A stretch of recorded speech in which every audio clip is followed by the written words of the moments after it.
Remember that time we gave our moms the best Mother's Day gift of all time? Yeah, that song we got from Songfinch. I mean, I still sometimes listen to it. I do too. If you guys ever want to travel back to our one of our earlier episodes during Mother's Day, take a trip because we got this awesome song made by a company called Songfinch, where they took our personal memories and wrote like a custom song for us. Pretty sure we both cried. And our moms. And our moms all cried. It's honestly the perfect gift and the most personable gift. Basically what Songfinch is it's a personalized gifting platform that brings your stories, feelings, and memories to life through one-of-a-kind songs from scratch. Using your unique stories along with your desired genre, vocalist, gender, and song moods, they curate the perfect professional songwriter to handcraft the most personal gift you could possibly give. They make songs from scratch and they're delivered within only 7 days. And they have a songwriting community of about 250 people that are professional musicians, and it's growing every week. So more and more people, more and more opportunities.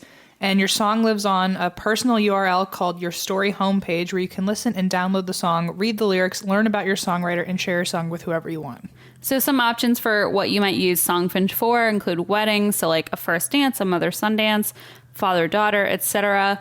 You can use it for an anniversary gift, whether that's relationship or work. Obviously, birthdays, Mother's Day, Father's Day, Valentine's Day, Christmas, birth of a child or pregnancy announcement. I mean, the opportunities are honestly endless. You choose the recipient, the occasion, and the desired reaction. And once you write in your personal stories, your memories, and your feelings, or anything you want included in the song, you can then choose your vocalist, like I said, male, female, or a surprise, and you can choose your genre and the mood you'd like your song to be in. And within 7 days, you have a personalized song created and delivered to you. So if you guys want to check out Songfinch and get someone you love a really awesome personal gift, use our promo code WhyWeDrink and you'll get $20 off your Songfinch song. It's really honestly worth it. It's so good. Ever since we got our song, like I am definitely going to use them again. And we're never going to get our parents anything better for Mother's Day. It's a real quality song. I mean, they are professional musicians, professional songwriters. It's like, this isn't just someone like humming a tune and writing something for you. This is like, I'll do that for you. No. Songfinch will do this for you. This is a real deal. So try it. You try it. Use Why We Drink for $20 off your song. You won't regret it. You'll love it. Like we did. And please, if you do use it, share the song with us. We'd love to hear it.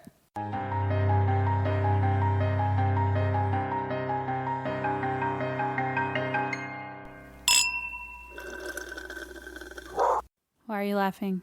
Because my boss does this thing where every Thursday I get weekly live texts from her, like live responses as she listens to our podcast. Oh.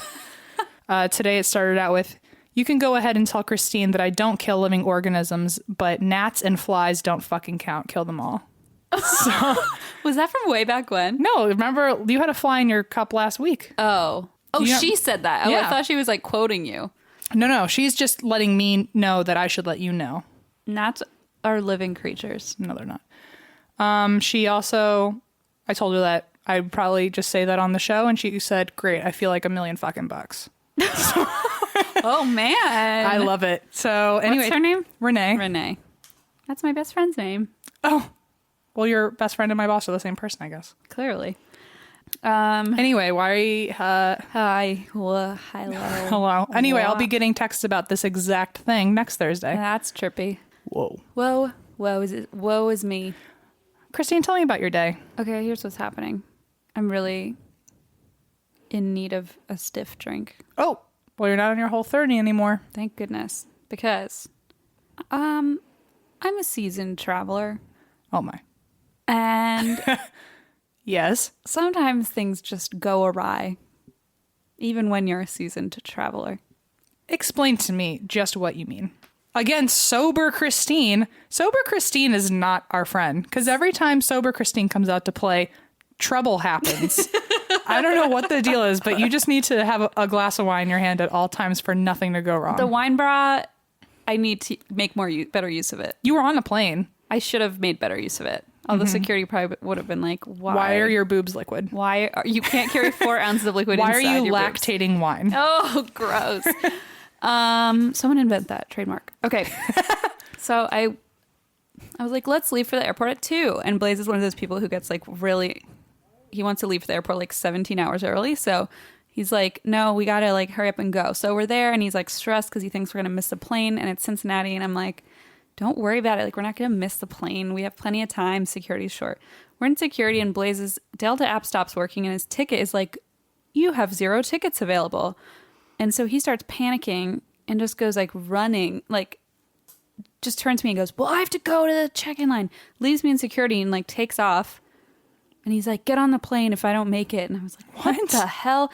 So I like keep going through security and I'm like, whatever, he's being dramatic. So I get to the gate and he's like, I'm on my way. And I'm like, they haven't even started boarding yet. So he gets there and we're both out of breath and we're like, we made it. And then I looked at him and I was like, where's my bag? And he was like, I thought you had it. And I was like, no, I thought you had it.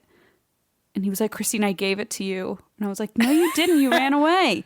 Turns out he had like dropped it next to me as he was running to the gate or to the check-in counter. And I had no idea. So I just kept walking with the crowd and it was left in the middle of the TSA line. And so I'm like, fuck. And he's like, just leave it. We're not going to make it. And I'm like, no, I'm going to make it. And so I start like running all the way down. And Cincinnati has like this fucking mile long thing. So I'm running past all the like little trains and stuff. Yeah. And I finally make it there and I'm like, and I get these texts from Blaze and he's like, come back.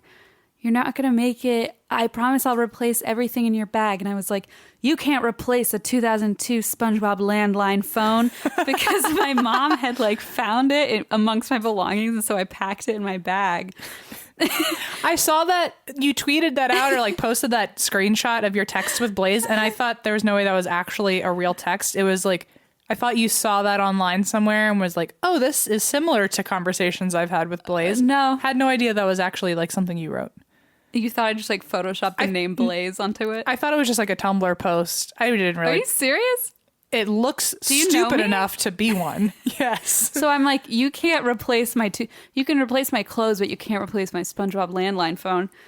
And so I'm like, and he's like, within seconds, he sends me an Amazon link to the fucking exact same. And I was like, that's not the point. So I went running and I got to TSA and like, lo and behold, there's fucking security agents going through my shit with gloves and like fucking. Oh, because they think it's a bomb. Yeah, because it was dropped in the middle of the security line. No. Yeah, like a big black duffel bag. And I'm like, fuck. So I run over to these guys and they're just like, what is it? And I'm like, man, I left my bag on the floor. And they were like, oh my God. But also like, someone would put a bomb in something as fucking shady as a 2002 SpongeBob landline phone. Well, thank you. I know. So I'm like, how the fuck How do you explain that away? Well, so he no, goes, this is normal to be in my bag. He's like, what was in the bag? And I was like, clothes. My clothes. I don't know. My underwear, my clothes. And he's like, what else? I was like, I had some shoes in there. He's like, okay, but that's not enough description to like give you the bag back. And I was like, there's a SpongeBob phone. And he just like looks at me. He's like, okay, is this what you want? Is that what you want from me? I'll admit it, guy. So I said it out loud and they both kind of like looked at each other and he's like, all right, just go get it. And so I got it back and I ran all the way there, back to the gate. We were like happy. I was like, thank God we did it. And then I see these people like laughing or pointing at us. I'm like, why is everyone pointing at us? Then I realized Blaze and I are wearing the same shirt. So I didn't know. That's just like a little detail. We were wearing the same, and that's why we drink shirt. So we looked like big dorks. I thought all these people were like, oh, they're so cute. No, they just were like, why are they wearing matching shirts to the airport? And then I fucking get on the plane, and I get all the way to LA, and we're waiting for our Uber. The Uber's pulling up, and I go, I don't have my phone. And so then we spent the next 3 hours. I got a security pass to go back into the airport, into like the past security. Had to go back through security. Looked everywhere for my phone. Nobody had it. Blaze was pissed because he was like, how do you keep doing this? And then finally we got home and I'm like, I don't have a phone. We had like, you and I had phone you had calls. a phone. What? Oh, I had a landline. You had a 2002 SpongeBob phone. I was like, I jinxed myself because I was like, I can't go anywhere without that SpongeBob phone. And then the universe was like, fine, we'll take your iPhone instead. And I was like, that was not an equal exchange. It's not a trade-off. Not a good trade-off. So I was really pissed at myself for losing it on the plane. Turns out someone fucking snatched it out of my bag at the airport, like in an elevator. Like someone actually stole your phone. Like pickpocketed me, which is the second time that's Oliver happened. Twist. Like Oliver twisted me in an airport or in an elevator. And then they fucking turned it on in downtown LA and then turned it off immediately. So I had to go out and shell another like $800 on an iPhone this week, which was not in my budgetary plans. Anyway, I'm sweating a lot right now, so can you start talking? Yeah, so then the next day, Christine goes out to a bar with me and Allison and Blaze and Alexander there and a bunch of our friends. We're having like a little get-together. I forgot about this. And Christine's like, it's the only thing I've ever like really lost that was super important. And then all of a sudden, Spit everywhere. then like 10 minutes later, Blaze is like looking under the table and at like other tables farther away than where we have even been. And he's like, Christine, what the fuck is wrong with you? And Christine's like, what's going on? And Blaze literally goes to the ground and picks up her social security card. Like 4 tables away from where we were even sitting. And then she was like, how did that get there? And then he was like, and then he walked to another table, like 2 tables away and was like, is this your insurance card? And then just a bunch of paperwork My was library everywhere. card was at another table. I don't know how that happened. Well, and then I was like, I didn't bring my social security card. And he's like, Christine, it's your social security card. What do you mean? Like, obviously. And I was like, I can't argue with that. So basically, Christine can't be trusted with anything personal or Obviously. expensive or irreplaceable. I'm literally so embarrassed right now. So Anyway, that's what happened. So Why are you drinking? I'm drinking because Mercury's in retrograde for the next 3 weeks. I know. I think that's what I blame my social security and my phone on. Yeah, but it also went into retrograde this morning. So like I know, but it was like the pre a little preemptive. like PMS pre-metro. Oh, right. Pre-Mercury. Like you're not actually experiencing Pre-Mercury the period season. itself. Pre-Mercury season. Right. You just have the cramps and you're pissed. The bad parts. Where I just, Yes. okay. Physiological retrograde. It's like the universe is on its period oh. and I suffered the consequences. So you're ovulating is what's happening. Yes. Isn't that the week before? Yes. I don't know. Okay. Blaze, are you there? Blaze. Okay, so also my laundry machine's fine. My dryer is broken. Oh, I was supposed to bring laundry to do while we record. Oh. Whoops. So I can't do my laundry. You and Allison just like bring your laundry over nowadays. Well, I was about to become another Allison. I've never actually done laundry at someone else's place, but today was going to be the first time, and then I forgot. I'm sorry, your dryer's broken. I am too. I'm going to sound like the most spoiled fucking person on earth, and I know it, but I had never gone to a laundromat before this week. Today I went to Monday I went to a laundromat for the first time. I looked like an idiot. I looked like a total idiot. Like the guy who worked there was like, "You've never gone to a laundromat before, have you?" And I was like, "Is it obvious?" I mean, what I was going to say, at least you weren't holding Starbucks, but I don't know that for a fact. So No, I was not holding Starbucks, thank God. But I went in there with my clothes, and apparently the place that I went to doesn't do coins anymore. They do like a card. Is that common now? I don't know. I think so. Yeah. Well, so I was like, how do I get a card and put money on it? And he was like, you're standing right next to the machine. And I was like, well, fuck me. So great. So I already looked like an idiot some there. apartment buildings. Oh. Oh, yeah. I just never thought about it. I don't know. Anyway, it went fine. It was an experience. And the guy definitely watched me the entire time because he assumed that I was going to fuck up at some point. We're just going to like break all the It's machines. like, I've done my laundry before, just not in a public place. You never know Sorry. in LA. I mean, they have all these services. I thought you were going to say, I sound like a spoiled brat. I had someone like pick up my laundry and do it. Well, they had an option called like fluff and fold where you drop it off overnight and you come back and pick up your laundry. I almost did that. I'm tempted to do those sometimes when before I had a laundry machine, like a washer dryer, I was tempted sometimes when I was working to just like hire one of those people to like pick my clothes up, drop them off, fold it. I was like, what a brilliant fucking invention. I mean, I thought about doing it and I literally only stopped myself because I was like, that's too fucking bougie. This guy has been staring at me for 2 hours. I have to at least try the laundromat on my own once before I like purchase a fluff and fold service. You're so brave. My mother would probably hiss at the thought of me in a laundromat, but here we are. I can just hear everyone applauding you and your bravery. No, I can hear the other 50% of our listeners rolling their eyes at how fucking spoiled I've been where I never had to go to a laundromat before. First world problems, we're full of them. Anyway, that's why I drink, because I had to do my laundry It must be hard. out of my own home. Must be hard. I just wanted to say that, first of all, this episode is dedicated to one of our patrons named Erin May. Erin May, I thank you for sponsoring this episode. Mother, may I? No, Erin. Erin, may I? Erin, may I? Erin, may I continue Yeah. to thank Well, you? okay. Okay, so thank you, Aaron, for supporting us for, I think, 5 months now. Ooh. At the $25 level. Aaron. He's like putting us on his bankroll, man. Thank you kindly. Thank you kindly. I also want to say, if you're on the fence about CrimeCon, consider this your sign from the universe. This is your sign. We're telling you, we're working. I don't know if Em knows this, so. Oh, God. Sorry, Em. Once again, I'm the irresponsible one. Let's hear it. We're working on possibly putting together a live show at CrimeCon. Yeah. I see. Here's the thing. I did not know, but I told myself to expect it. Yeah, I thought you maybe had. I have been cringing, white knuckling, pretending it wasn't going to happen since I found out we even got invited to CrimeCon. Yeah, and is it definitely happening? And you're just trying to like wean me into this? Well, we don't have an official like time slot, and she said she was going to work on that this weekend. Let us know if we get a time slot, but I think it's going to happen. Do you hear that, everyone? So we're going to be there doing our first live show ever, by the way. If you use code ATWWD, email us if you use the code so we can get you your free gift. We're going to do a meet and greet, and we'd love to see you. Even if you're just in Nashville, we're going to go out to a bar on Saturday night and do a big meetup. So we'll be there. If you're there, we'll be there. Also, speaking of live shows, guys, remember what we hinted at last week? Knock on wood, but it's happening. Oh, I'm holding my breath for this one. You don't want to talk. I don't want to. This is exactly how I'll sound on stage, guys. Oh my God. Em's actually mute. I'm going to take over the whole show.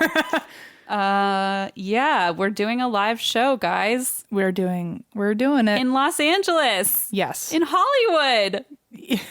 Well, that, a lot of people dying. strive to end up in Hollywood, and we're starting in Hollywood. It's amazing.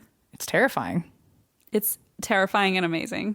Anyway, so the details are coming up soon, but it's a pretty small venue, so once the tickets come out, you kind of got to snatch them up, right away. Especially because Renata's flying out to LA, and so I envision a couple people are going to be buying tickets. So I want to throw up. Gonna post that on Twitter.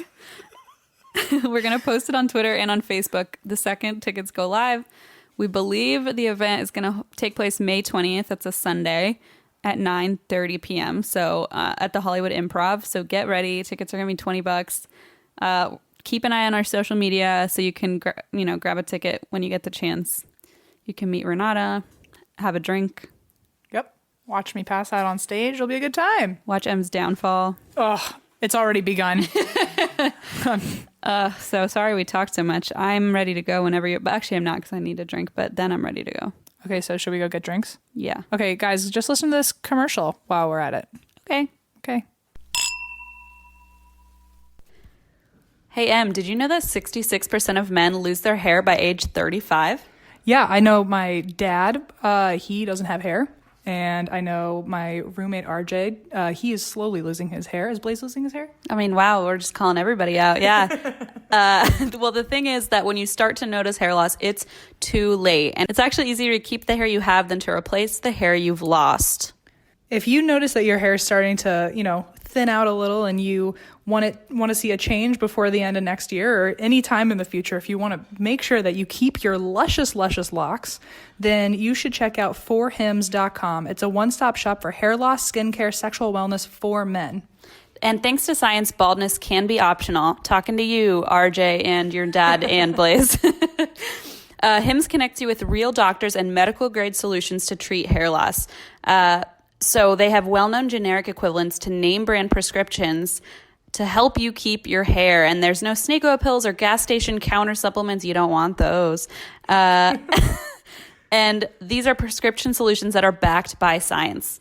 It actually, it gives guys a chance to, you don't have to feel like you are awkward in going into a doctor to figure out what's wrong or, you don't have to feel ashamed of getting medicine. It's doctors that you can talk to. They will send prescriptions to your door. You don't have to worry about taking any creepy pills over the counter that you're not sure what's in them. Mm-mm. There's no waiting room, no awkward doctor visits. There's also no awkward. There's actually none of that. And it saves you hours. All you have to do is just go to forhims.com. So you guys can order now and get a trial month of Hims for only $5 today, right now, while supplies last. So you can see the website for full details. And just so you know, this would cost hundreds of dollars if you went to the doctor or a pharmacy. So this is definitely the better solution. All you have to do is go to forhims.com/ATWWD. That's FORHIMS.com/ATWWD. forhims.com/ATWWD. We are on air. Did you enjoy that commercial? Was it good for you? Yes, I did. Oh, you're not talking to me? No. Oh. We didn't listen to it. We just said it. We just plugged I bet we were so funny. We are. I know we were funny. We weren't. You want to hear a story? That's how I feel about being on stage, by the way. No, I want to hear another commercial. Ready? No, I'm just kidding. Also, guys, please, if you do come to our live shows, please laugh like obnoxiously loud. Like, my biggest fear is that, like, I'm really afraid. I've addressed this to Christine, but here's a thing that none of you are aware of, or maybe you're aware of, but like it's probably a slim pickings of you, that the awareness that Christine and I, when we record these, like we don't hear anyone laugh. We need to entertain each other, which is not very hard. So in my mind, I mean, not even in my mind, in reality, I've never heard anyone laugh to this show.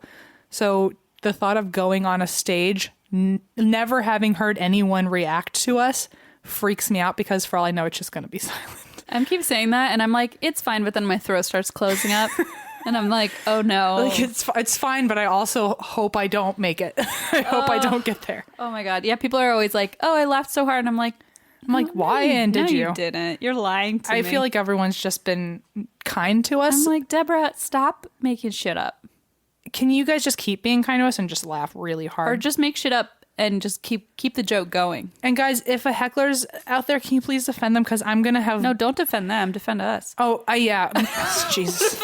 Everyone was like... Okay, wait, don't defend Christine them. and Em, leave the heckler alone. They have rights. No, if someone tries to heckle us, I'm telling you, I'm going to be on like a dissociative fugue. People don't pay... Okay. Just... We're not at the level us. where we have hecklers, where people pay good money to come see people and yell. Does that mean that's something we have to progress to? Shit. I'm just saying, people like Lisa Lampanelli get hecklers because they like have some negative thing to say. Let's just call Lisa Lampanelli and have her deal with the hecklers personally in the audience. Oh my God, what if she just stands behind us the whole time and waits? Oh, ideal. Okay. Let's get through this. All right, let's change the subject because now I'm sweating again. Okay, so this is a story from Terry. Oh. Hi, Terry. Terry recommended this one. What's up? This is from Indianapolis, Indiana. It's not the story. It's the actual story of Indianapolis, actually. No. A brief history. The story of Indianapolis. Thanks, Terry. This is Terry's personal story. It is the entire history of Indianapolis. No, I meant this. The story in where my brother stayed in Indianapolis. No, but what a good story. Can you imagine if I actually just gave you notes on the same fucking story we've already heard from your own brother? He told it in 8 seconds. He didn't tell, like, he said there's some lady that died and she's a ghost. That's not the story of the story. Saying that a little loud when his bedroom door is cracked open. All right, listen. A brief history of Indianapolis. A brief history of a building in Indianapolis called the Central State Hospital. Oh, God, I'm already scared. All the hospital ones freak me the fuck out. Really? For me, it's the jails. It's a hospital. I mean, it's the things. I mean, really, what's the difference between a hospital and a jail? I mean, you're trapped in both of them, and there's authority telling you can't leave. Em is so deep. Wow. I mean, not necessarily. Everyone go check out my live journal, hospital. Rice Pudding 9 or whatever. Shut the fuck up. All right, lefty sponge. Here's what I have to say. What, in a hospital? I mean, is it like an asylum hospital? Or is it like because a regular hospital, like an asylum. Oh, because I was gonna say regular hospital, no one like forces you to stay. Well, I feel like if I'm telling you the history of a hospital, we're clearly not talking about a present day hospital. We're not talking about we're not talking about like a 2017 hospital, like Kaiser Permanente in Hollywood. So this is the story of the Indianapolis Urgent Care. A brief history of Indianapolis Urgent Care. Okay. A memoir from Terry. From Terry at Urgent Care. A day in the life. One time Aaron got a really bad UTI and ended up in the Indianapolis Urgent Care. I mean, it sounds like a horror story. Who the hell's Aaron? Oh, Did I say Aaron? You said Aaron. That's who's hosting this episode. Oh, right. Oh, yeah. Aaron, can you write in actually and talk about your UTI that you had at Kaiser Permanente one time? A brief history, would you? I just saw your Patreon profile and I was like, oh. This guy looks like he's had a UTI at an Indianapolis urgent care. I can tell. He just reads that. I met Terry, but Aaron, whatever. I don't know the difference. Maybe they both have an experience together. So this starts in 1848. I'm sorry. Okay. 1848. 1848. Got it. Also really regretting not using my laptop today. Holy shit. That is size -8 font. Okay. Do you need me to turn this big light on? No, I want the mood. Okay. I'm just going to be my grandfather and use my phone light to read the menu. Why don't you put on the actual light and not just put on your... Okay. All right. Cool. All right. Is the mood better for you now with a flashlight gleaming into your eyeballs? No, I offered to turn the light on, so don't look at me. Okay, is this better for you? Does this still feel festive? Let's just stop. I'm just going to make my 25-year-old eyes work. Okay, so in 1848, the Indiana... It's not working so far. The Indiana... What is... I told... Mercury's in retrograde. You called Indiana. The Indiana Hospital. Urgent care. I need urgent care. I think I'm having a stroke. Oh, no. It's contagious. Indiana Hospital for the Insane. Oh, okay. There we go. That sounds like 1848. That answers all my questions. It opened and admitted 5 people. There wasn't a lot of insane people just yet. Really? No, I'm sure there were. There's only 5 were admitted. Yeah, my ancestors were around 1848. They should have probably been admitted. We were related to someone back then. I'm probably admitted to someone. Admitted. What the fuck is wrong with me? I don't know. I'm probably... I need to turn this light on. I think I'm actually going blind. But in the brain. Oh, yeah. That. Slowly, just different parts of my brain are just shutting off. They're like, we don't need this. They're like, turn the lights off. And I'm short-circuiting. We're wasting energy. So in 1848, 5 people were admitted. There was 2 different categories among these 5 people, by the way. 2 categories. Mentally handicapped. By the way, that is the notes. That is not me. Before anyone says I'm not PC, I'm reading off of notes that I actually got. This is Terry's story. Don't blame us. Thanks, Terry. Thanks a lot. Putting me in a fucking sticky situation. Typical Terry. Typical Terry. The mentally handicapped, who were also known as simple. Oh my God. I did not write this. I just read it. Was one category. The second was the criminally insane. Oh, so my ancestors. The hospital at this point was considered. It was just one building. So even though it was a hospital, it was just like one small little building at this point. And it sat on over 100 acres of land. Fun fact. Whoa. Wait. Oh, wow. So there were 5 people admitted in 100 acres. It's like living in a mansion and you have servants, but the servants are nurses and the mansion is a hospital and you're criminally insane. It's like just the other way of looking at things. It's just like if you look at the glass half full. You know, one of the 5 probably did. I mean, they must There's have. There's a 20% chance. There's a nurse bringing you like antipsychotics every day. Oh, you need a water? Here. On a silver platter. Well, I mean, in 1848, I bet the water wasn't that great. Probably not. They didn't have like Evian back then. So what kind of mansion is this? Jeez. So in 1926, the hospital was renamed the Central State Hospital because M could not say Indiana. Fab. In 1848, between 1848 and 1948, there were a lot more buildings built up instead of just the one on that land. And they were constructed basically for the keep up because instead of 5 patients, by 1926, the hospital was housing over 3,000. What? Yeah, they went from 5 to 3,000? Everyone wanted to be in the mansion. This is no longer a mansion.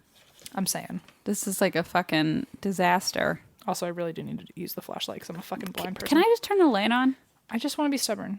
Yeah, you can. Okay, I just feel like it's going to be easier for you. Okay, but can you pretend it's dark and spooky in here? I will be so committed to the dark and spookiness. Get committed.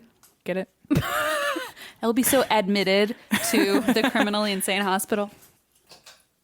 Don't look into the light bulb. I don't know What's the matter with you? You're like staring into the light. What's the matter with me? You lit a candle made of broken glass.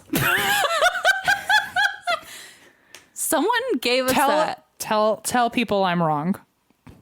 I'm not. I'm pouring a glass of wine. Keep talking. One of our listeners sent us a candle made from a recycled wine bottle. So From adorable. Napa Valley. It's so cool. It's amazing, and it's Shiraz scented. However, the wine bottle candle may or may not have broken and shattered into several pieces. So there's a bunch of jagged glass holding this fucking wax together, and Christine chose to still light it on fire. And she's like, it's fine. I mean, it is. Is it not? For now, when the wax melts all over this jagged... God damn it, Christine. Okay, well, thank you, Mary Katrina, for sending us this. I still want to utilize it, even though... It's jagged shards of glass. There was a point where Gio had a piece of glass in his mouth, and we fixed that situation. Oh, good. PETA, are you listening? No. They're going to take him away. No, don't say that. Don't you say the things you're saying. I rescued him. People should have not put microphones in our faces, and by people, I mean our own selves. People who went on the internet and purchased microphones while drinking wine. Oh, wait, that's me. Okay.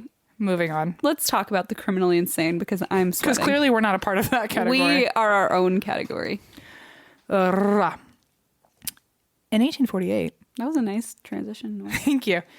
In 1848 until 1948, so in that span of 100 years, there were several other buildings constructed to keep up with the patient load, since there were now over 3,000 patients. That is bananas. Quite a turnout. That's crazy.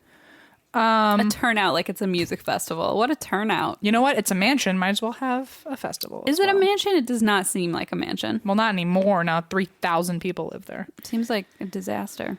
So back then, treatment of mental illness was new. Oh, God. Okay. Yep. All right. Keep going. So they heavily relied on the use of restraints Sure. for patients who were prone to violence. And they put a lot of the, quote, worst inmates into something called retraining programs. Oh, no.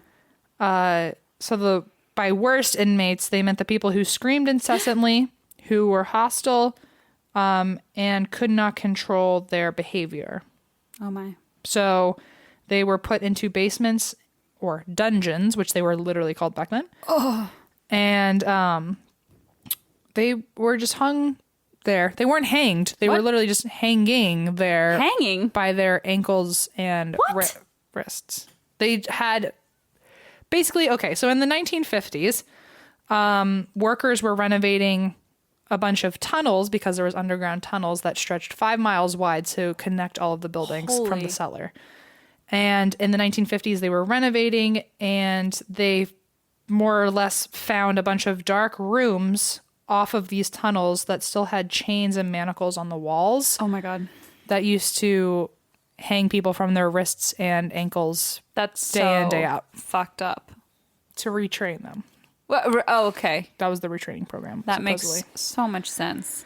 Actually, in 1817, there was a superintendent there who wrote a letter to the governor of Indiana, and this was his letter. Not his whole letter, but this is an excerpt from it. Mm-hmm. The basement dungeons are dark, humid, and foul, unfit for life of any kind, filled with maniacs who raved and howled like tortured beasts for want of light and air and food and ordinary human associations. Even the normal wards were without adequate provision for light, heat, and ventilation. Patients are forced to sleep on straw mattresses amid buildings with rotting floors and leaking roofs. Wait, so who wrote this letter? A superintendent from 1870. Who was, like, working there? Yeah. So he was like, this is fucked up. Yeah. Oh, okay. So he saw this. He was, like, writing about, like, the conditions. It's amazing. Like, nowadays that would be a tweet. Like, I know. Like, WTF. I just found this. #help. Yep, that's the one. #leaking roof. So in 1872, 2 years later, after he sent that letter to the governor and nothing happened, he was pissed. And so he, in protest, resigned. Mm-hmm. But also at the time, it's like, for one person to quit, it's like, I mean, at any time, I feel like, yeah. All right. Sadly. I mean, it's sad because, like, he clearly seemed to be the only one who cared. Well, yeah, he had it. So eventually, a committee was created to investigate the conditions. Okay. So they heard him eventually. Great. And they reported that Basically, the reports were the same as his, and it resulted in this like sweeping change of like treatment methods and how the facility was ran. And by 1890, there was also a lot of public awareness about abuse in hospitals, and so they were like really on fire. Under fire. They were on fire. They were actually on fire. The conditions were that bad. They were like, you know what, this is unfit for... Well, there wasn't a lot of ventilation, and they were on straw mats, so... I mean, it could have, might have, could have, should have, would have happened. Oh, except not. I mean, could have, might have, could have, possibly. not, should have, wouldn't. Anyway. Conditions began to improve, including scientific methods of actually researching the causes of mental illness, which they weren't doing before. They were just... right. Oh, you have hysteria. They just had retraining programs that they created. They just actually would just tie you up to a wall because they didn't like you. Yeah. You were too loud. So these reforms were finalized by 1894, which was, like, by this point, they were actually creating care that involved treating patients instead of warehousing them. Oh, okay. So the restraints, like the use of restraints was taken away, and there was actual rehabilitation and social activities that were planned, and there was an effort to actually create, like, a pleasant environment to live in. Well, that's good. And 2 Victorian-like castle buildings were built for the patients. And several buildings were also created with gardens, fountains, and landscaping. I bet you they had Evian. This is the mansion we've all been waiting for. Finally. It also included a pathological department. Which sounds a lot cooler than I'm sure it is. Probably. Which is also actually still standing and is now a museum. They also had a sick hospital where they treated the actual physical ailments of people with mental illness. They had a farming colony, which sounds real cool. That's cool. So they had like occupational therapy. That's really cool. They had a chapel, a rec room, a fire station, and a cannery where patients worked. A cannery? Like Cannery? Yeah. I thought you meant like a canary. Well, I tried actively to not say the word canary because people would be like, there's one bird and that got mentioned. A canary. They had a canary that all 3,000 people shared. He was their emotional... I can barely share 50% of Geo. Can you imagine sharing a 3,000th of a bird? An emotional support canary. Aww. Oh my God, that's funny to me. A cannery. I bet you that's where they can things. Probably. I mean, it's where they worked. And then Everyone's there was also... going to email me and be like, you're wrong. Guys, can you not? We're just going to Google it and that'll solve all the problems. We always find out minutes after we do this. And then for months we have... Because then there's some of you who will hear this episode like a year from now, and we're going to get an email in 2019 about what a cannery is. And we're going to be like, when the fuck did we talk about canneries? We're going to be like, why are you telling us about canaries? Also, we're still getting disembodied feet, remember? Oh, I know. They're People still are sending me that Canadian link. Oh, yeah. We love you, but we're aware. We're not complaining. To the people who listen to things in reverse, you're about to hear a lot about disembodied feet. They're like, what is happening here? Also, I'm never emailing them because they're really rude about it. We probably sound really rude. I'm sorry. Me too. I didn't mean it. I love you. Come back. Wait, come back. Don't turn it off. Don't. Okay. We finally ruined it. We did it. Well, now we finally have some time on our hands. Now you and I can just talk to each other. Oh, and then we can start another podcast. Oh my God, let's do it. Ready? Catch you there. Okay, go. So in the pathological department, they had a pathology lab where they would do a bunch of autopsies, and then they would share those results in lectures to medical students who regularly met there. The people who lived there, though, called this room the dead house. And it was attached to a building that stored the bodies still awaiting autopsy. So there was just a lot of dead bodies hanging out before they even got their shot. Good. There was also still a lot of allegations on neglect and abuse. Not to say that was real, or maybe it was. I'm not like saying it's not valid, but that was still like an underlying theme. Even though they tried to like do all these great things, they said that the nurses like still weren't like the best. Right. I mean, I feel like I'm sure the laws and rules, regulations were still not up to par. Right. And I mean, even today, there's still like horrible treatment of a lot of elderly people. Elderly abuse and like mental illness. Yeah. Also in the basement of the pathology lab is where a lot of the worst inmates were also kept. So there was the dungeons, and then this was also another cellar that supposedly housed a lot of the people who were shackled Like it just happens to be like one of the places that sits on top of the tunnels where all the stuff was found. Right. So in the 1970s, these Victorian buildings were declared structurally unsafe and were torn down. And in another location, there was actually brick dorms built to house the patients instead. Oh, okay. So what's worse than living in a fucking hospital? Oh yeah, now having to live in a dorm in a hospital. A 1970s style brick dorm. Yeah. Where you have to share a landline with your whole floor. A SpongeBob 2002 landline. What could be better than that? Thank you very much. Well, honestly, that would be the treat of the era if it's the 1970s and a phone from 2002 showed up. I mean, I have it. I would be pissed in the 70s if I got to 2002, if I time traveled and was like, we still have fucking landlines. That's fair. Why did it take that long? We had some Motorola. You could play Snake. Well, yeah, we could play Snake. I mean, that's a pretty big plus in my opinion. It was when I was 10. Yeah. Snake was where it was at. That was all you could do. Snake and Neopets on the internet? Don't you do that to me. Just me? Okay. No. Oh, no. We're there. You're with me. Oof, me and that tangent, we could go far. Phew, okay. I thought maybe for a minute I jumped too far. No. Okay. You're at the right place at the wrong time. Glad we're both here. So the expense of running a large hospital combined with the claims of abuse just took it entirely down. By 1994, the hospital was closed.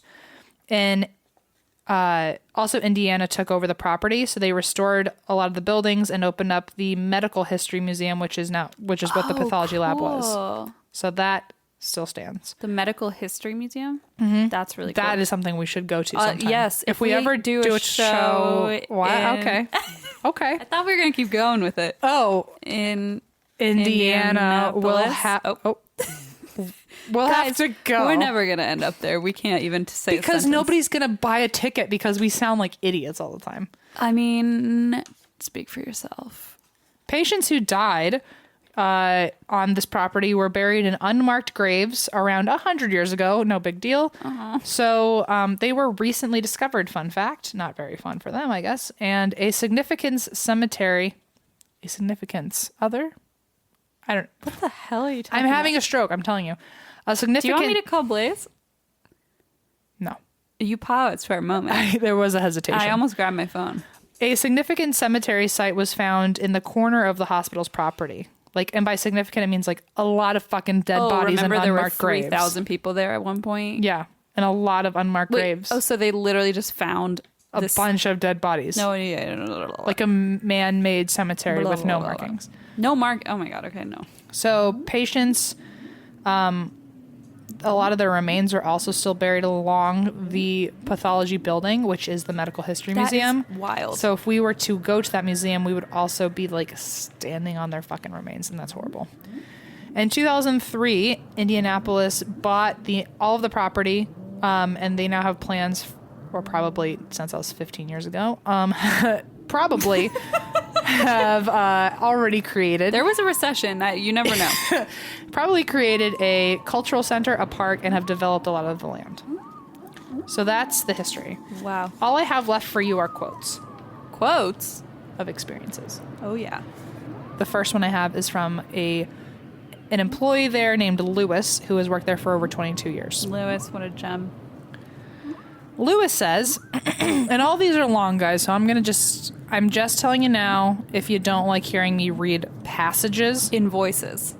Oh, no. In accents. No. Oh, okay. In song? No.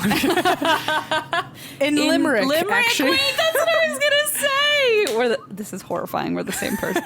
I like how we couldn't get a basic sentence that was expected of us out, but we both knew limerick was coming out. We couldn't say Indiana at the same time, but we can say... I can't say Indiana on my own. Oh, you can't. Did you hear me earlier? Indiana. Indiana banana. So, Lewis says this long ass passage, and I'm sorry. Here we go. We support you. Maybe put in some nice music here, some eerie shit. All right, let's put some gloomy, eerie cemetery music. Maybe a wailing moan in the back. I thought you meant whale sounds. What if I just read it all in whale? Okay. My stepdad has a CD that I found in his car called whale songs to listen to, and everyone has that CD. I still have it, and maybe I'll put that underneath here. Oh, good. Okay. Lewis says, I hear them all the time. Anybody could. You have to be perceptive, but you can definitely hear them. You hear them on the grounds. There's crying, sometimes screaming, like you used to hear when the patients were still here. While I worked here, we had patients who would scream constantly who suffered. We even had one patient who hung himself. Sometimes at night you can still hear him scream and moan. Sometimes you can still hear the wood creak that he hung the noose around. What the fuck? At one time, a patient was literally stoned to death by another patient in a grove of trees that shade one side of the grounds. I remember that the patient who did it was immediately shipped to a hospital afterwards. By the way, you're out of fucking hospital. Wait, what do you mean shipped to a hospital? Like another one? Oh, yeah. But when you walk by that grove of trees at night, you can still hear him screaming and moaning coming right out of the trees. That just gave me chills. At night, when I have been working the guard shack, I have seen what looks like patients run by and into the street. They just look like blurs. And then he pointed to a couple gates and said, "These gates used to be there to help keep some of the patients in the hospital, and every so often, one of them would try to get out by running past the gates. We guards would have to go after them. Several times since the patients have moved out, I still have to run after them." What the fuck, Lewis? So there's Lewis. Lewis. How do we feel? Ugh, creeped out. Get creeped out again, because here's Mr. Gray. Mr. Gray? Oh, no, not that Mr. Gray. He's got some... He's got 50 Shades to talk about. Oh, my God. You're absurd. I'm not even going to comment on that. Can you imagine a haunted 50 Shades? That would be interesting. Wait, trademark. Right. You have to copyright it. Okay. Trademark. Call the lawyer. Copyright. Okay. Yeah. Let's call the lawyer. The lawyer. The lawyer. Get me the lawyer. I never understood that. Why, like in movies, they'd be like, "Get me Boston. Get me New York on the phone." It's like, who the fuck of all the people in New York? Who am I supposed to get? Get lawyer on the phone now. Get the lawyer on the phone. Trademark. So here's Mr. Gray. Another passage of the same length. Mr. Gray says, "Over the old powerhouse, we used to have to go down and pull ashes twice during our shift at night. We would go down there and pull ashes while the boiler operator stayed upstairs at his post. That's when it would happen. I swear we used to hear what sounded like a woman screaming and moaning in the corner. We would look around and see the place, but there wasn't anyone down there but us. I used to sit there while we took a break from shoveling the ashes, and I would swear that I could see the shadows or people moving from column to column. There are several big columns in the room, and I would catch their movements between them. It got me so scared that I looked all over the place and would find nothing. I absolutely knew that I saw something down there out of the corner of my eye. I had a coworker, Ron, who got really spooked one time when he was down there taking a nap late one night. I was taking a break upstairs when he came up and said that he had been awakened from his sleep with the strong sensation of being strangled. He said someone was choking me down there. He then went on to say, I could feel their hands around my neck, but when I broke loose and went and turned on the light, there was nobody there. Oh, God. When I told him he was probably just nuts, he had... I thought he was going to say, you were probably just dreaming. You were probably just nuts. Well, he said, I told him he was nuts, that he was probably just having a bad dream. Okay. But he looked me square in the eye and said, then what about this? Pulled down the neck of his shirt, and sure enough, there were deep, dark red marks on his throat of fingerprints, like somebody had just pressed there. What the fuck? 50 Shades of Grey indeed, man. 50 Shades of Grey has another passage he would like to say. I'm ready. Mr. Gray continues. In the basement of the old powerhouse, we had a conveyor belt that used to be used to carry coal to the boiler. There was a switch on it from the far wall, and I remember you had to press it hard to turn it on. Well, one night I was in that room with the boiler operator, and we were the only ones in the building. We were sitting at a table just talking when suddenly we heard the click of the switch on the far side of the room and the belt turned on. We were shocked, but we went over and turned it off, and then we searched the entire area, but we were the only ones there. Later, we were walking out of the building, and as we walked to the door, we heard a hum coming from the basement we had just come from. We listened for a minute and realized it was definitely the conveyor belt that had turned itself back on. Oh my God. I asked the other man with me if he wanted to go down and see what was going on, and he said there is no way in hell I'm going back down there. So we locked up the building and left with the conveyor belt still going. Oh my God. They just left it. Fuck that. Jesus. He continues, a lot of times I'm in the administration building at night all by myself. Many times I have heard what sounds like footsteps going up and down the halls. At first I thought there were just sounds of animals, and then I realized that these animals were wearing high heels. Which I know Gio loves a good high heel, but This is a weird 50 Shades of Grey sequel. this is a 50 Shades of animal, high heel animal. I don't know. Yep, that's the one. I don't know. I was trying to get crafty with it. I'm not on today, clearly. When you come to a pitch meeting, you gotta be prepared. Apparently. He says, I was in the main hall in the administration building, sitting back in a chair with my eyes closed, when I heard the clear sound of footsteps crossing the tile floor of the main lobby. They walked across the lobby and came straight toward the big sliding window at the front of the office. I thought maybe someone had come into the building unexpectedly, so I got up and went to the window, but there was no one there. However, as I stood there looking into the empty lobby, I could hear the footsteps walking away from the building in the window. I could trace where the person should have been from the sound of the steps, but I was the only person in the entire building. Honestly, that whole time I was just picturing Gio in high heels because you really put that in my brain. I hope guys, listeners, artsy listeners, if I don't get some sort of art listen. of Gio cross-dressing. Oh, okay. I thought you were gonna say you're gonna get shoes for high heels. I don't want high. Oh, but if you guys can find doggy high heels, I don't have the money for those vet bills. I can hardly. I don't have the money. You're right. Poor Gio would break all of his feet. I mean, knowing me, how I injure myself in high heels, Gio would not fare much better, to be honest. So okay, I just want art of Gio in high heels. Depictions are fine. Gio in drag. Sure. Oh, I can't wait. Okay, moving on. He does love a good sequin bandana. Okay, but so do I. I'm saying Twinning. Yeah. So the next one. I'm ready. If you haven't caught on, the rest of I have said all these are quotes, right? You did tell me this. Okay. Yes. I have a couple left for you. So this woman, Sandra. Sandra. A good Sandra. I'm glad we're moving on from Mr. Gray. Like, I feel like he was a little. I was over it from the beginning. He was like just like talking a little much. He's a little mouthy. A little mouthy. Sandra's a nurse, and she worked at the hospital for 6 years. Wow. During the 80s and 90s. Wow. She says that when she was new, she started talking to a bunch of nurses and went out to lunch with them. And over coffee, quote, the nurses began to talk and one stated that she refused to enter the, quote, catacombs after dark, especially since, quote, Agnes, which that's how we know how old the story is. Okay. Especially since Agnes told me about walking and talking to her friend down there. Yeah. P.S. My aunt is named Agnes, but it's my favorite murder made fun of that name recently and is like, there's not a person named Agnes or Barbara. And I'm like, my aunt's names are Agnes and Barbara. Shut the fuck up. But they're very... I've met Barbaras before, but I truly have not met an Agnes that's not at least 70 years old. Come to my wedding. Oh, well, I intend to. I have to marry you. Right. You should probably be there. I do love the people that listen in reverse because they think we're getting married.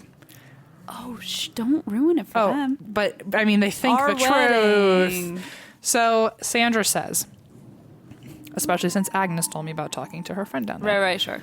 Her friend Barbara. Yep. Can you imagine if that was right? That would creep me the fuck out. Several years before, apparently in this hospital, a male patient named Alvin, not Barbara, was suddenly found to be missing from the institution. Oh. Alvin was in a non-secure ward and was not considered dangerous, so when they couldn't find him, they just assumed he had a successful escape. They were just like, great, Alvin. They're like, whatever, someone had to do it. Alvin and his chipmunks just broke free. Aw. Sounds like a movie. Can you imagine if the chipmunks had a pet canary? I'm imagining it. And Who would be bigger? Really supporting it. Imagine having a pet that's like actually the size of you. So, anyway, Alvin went missing. They all applauded. They applauded? Well, they didn't stop him. It's like when I eat another donut, I'm like, I shouldn't eat another donut from the break room. And then I do, and no one stops me. And then, like a round of in applause. my brain, they just start applauding. And then Nickelodeon cheers for you and make a show about you. I mean, that's pretty much how I'm going to think of it from now on. So anyway, Alvin left. Got it. The whole hospital was searched. They could not find him. It was assumed that he somehow just wandered off. Okay. It was apparently a very popular opinion. And then this nurse that Sandra's hanging out with said, my friend told me that one of the women on her ward, a lady named Agnes, apparently Agnes suddenly began wandering off on her own after Alvin disappeared. Uh-oh. She would just disappear from the ward, and they would have to search for her. Inevitably, she would be found on the steps that led down to the catacombs, just sitting by herself. Wait, so is she a nurse too?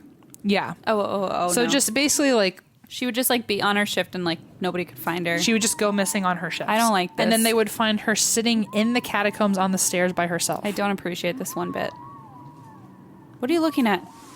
Your brother. God, don't look over your shoulder while you're telling me about Agnes Hi, Alexander. in the catacombs. I don't like it. He's waving. So happy. Get out of here.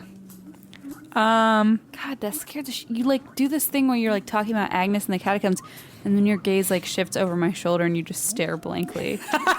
And I'm pretty sure I'm about to get murdered. Okay. Okay, so she just hangs out in the catacombs, just sitting by herself. Sure. It got to be so regular, apparently, that when she would disappear, instead of calling security to search for her, they would just send one of the nurses down to the catacombs and tell her to come back upstairs. That's so sad. So one night, Agnes, as she does, disappeared from the ward, and she was found just sitting there. And the nurse that pulled the short straw, apparently, went down to the catacombs to go find her, sitting on the stairs down, leading towards the tunnels. And out of curiosity, she asked Agnes why she actually goes down there by herself. And Agnes said, I go down there to talk with my friend. Oh, no, Agnes. She said, basically, I guess the nurse that found her was going to disregard whatever she said, was just trying to make small talk. But then she said her friend, which creepy. And she was like, okay, what's You're your like, what do you friend's mean? name? You're always here alone, right? And she was like, oh, his name is Alvin. No, thank you. And he lives in the tunnels. Jesus. Okay, I'm sorry. Agnes, get it together. So basically, Alvin goes missing. Nobody gives a shit. And then Agnes starts regularly going down into tunnels by herself Agnes. on her shift to hang out with apparently a guy named Alvin who's living in the tunnels. Don't make friends with someone who lives in the tunnels named Alvin. So this nurse is very freaked out. And so she calls security and she asks if the missing patient Alvin was ever found. And they said no. And she said, well, have you checked the tunnels? And so I have a hunch. And so security went down there to look for him. And they found a grate leading to a small crawl space. What? And they found Alvin living in the tunnels. But by living, I mean he was living there. And according to the remains of his dead body, What? he had passed several months ago. He apparently got lost in the tunnels and couldn't find his way out. No. And was living in the tunnels until he died. Wait, so Agnes was hanging out with her friend, or like he was a So ghost Agnes now? was hanging out with someone named Alvin who was living in the tunnels who died several months ago. Oh, so he was already dead when she was So going she was down hanging there. out with his. She was compelled to keep going down to the tunnels and talk to this person who's not alive. That's really fucked up, dude. And so another nurse in this conversation, like, because this nurse went upstairs and was like, bitch, do you know what I just fucking experienced? So Jesus. Oh my God. So she was talking about Agnes with the rest of her nurses. Can you imagine that break room conversation? Can you imagine no one believing you? That would suck. I don't know. I feel like, do we know her name, this nurse? No. I feel like she was probably just like, listen up. And everyone was like, we need to know what you know.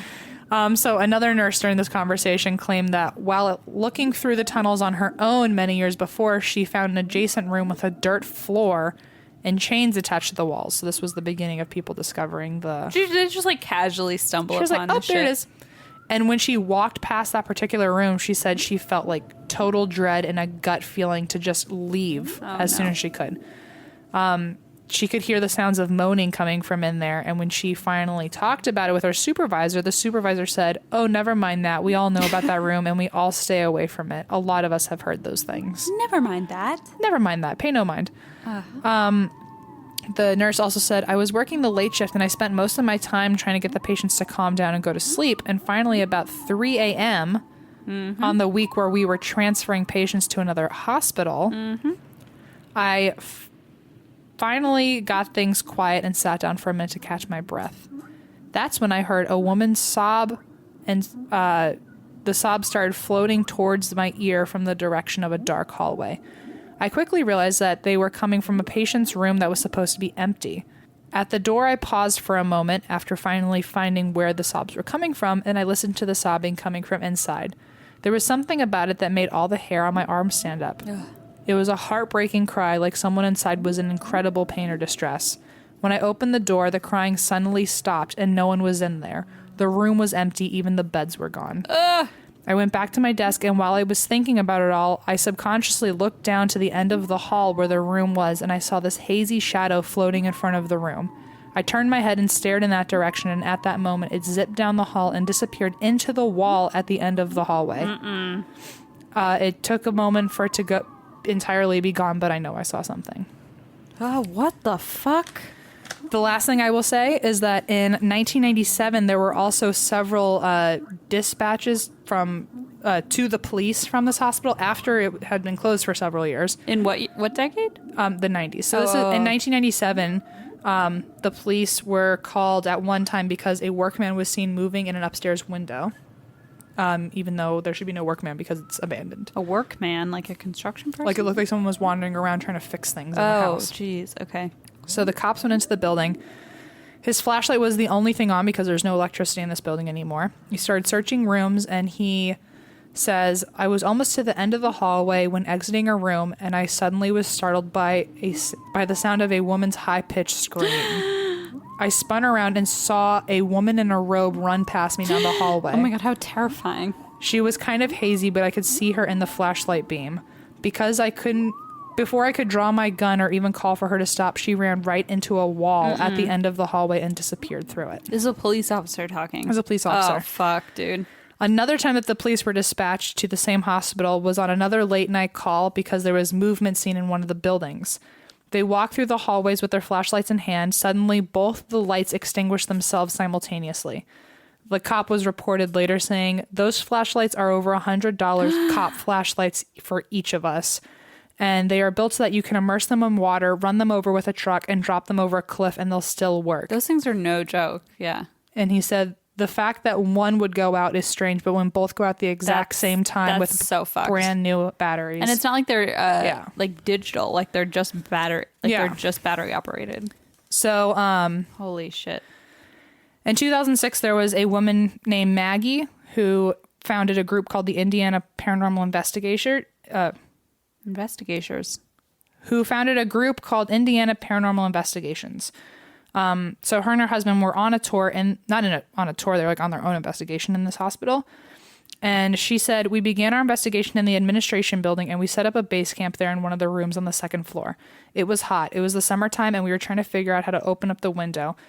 One of our first experiences there was trying to get these windows to open, and all of a sudden, all three of us in the room heard a voice say, 'Pull down from the top.'" What?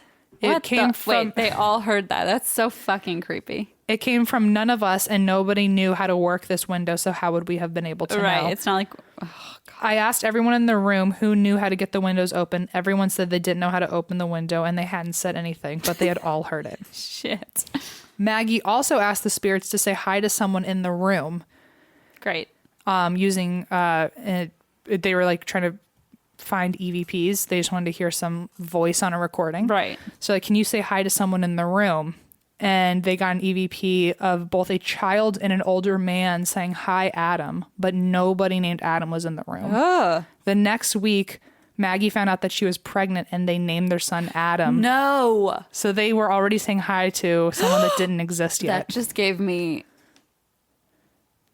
So they were like, "Who's Adam?" And then she found out she was pregnant, and then later on named her son Adam, and then remembered that. So it occurred to her after. It's not like, "Oh, that ghost told me my son's name." It was like, Fuck, dude. Can you imagine that moment when she realizes, wait a second, like, Oh, yeah. I was I would feel like pregnant. they were attached to me for the rest of my life if they were already like examining knowing your shit about me womb? that I Right, didn't know. Right. Okay, so there's that. That's that on that. That's that. Jesus. HelloFresh is a meal kit delivery service that shops, plans, and delivers step-by-step recipes and pre-measured ingredients so you can just cook, eat, and enjoy.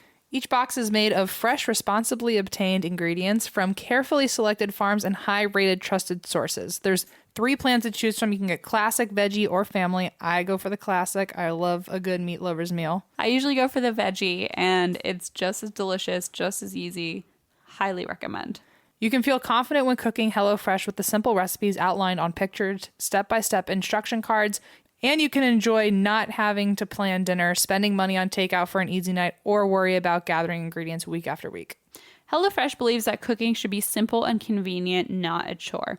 All the ingredients come pre-measured in handy labeled meal kits, so you know which ingredients go with which recipe. You won't spend all night in the kitchen because recipes only take around 30 minutes. You can spend less time meal planning and grocery shopping each week and get that time back to do more of what you love.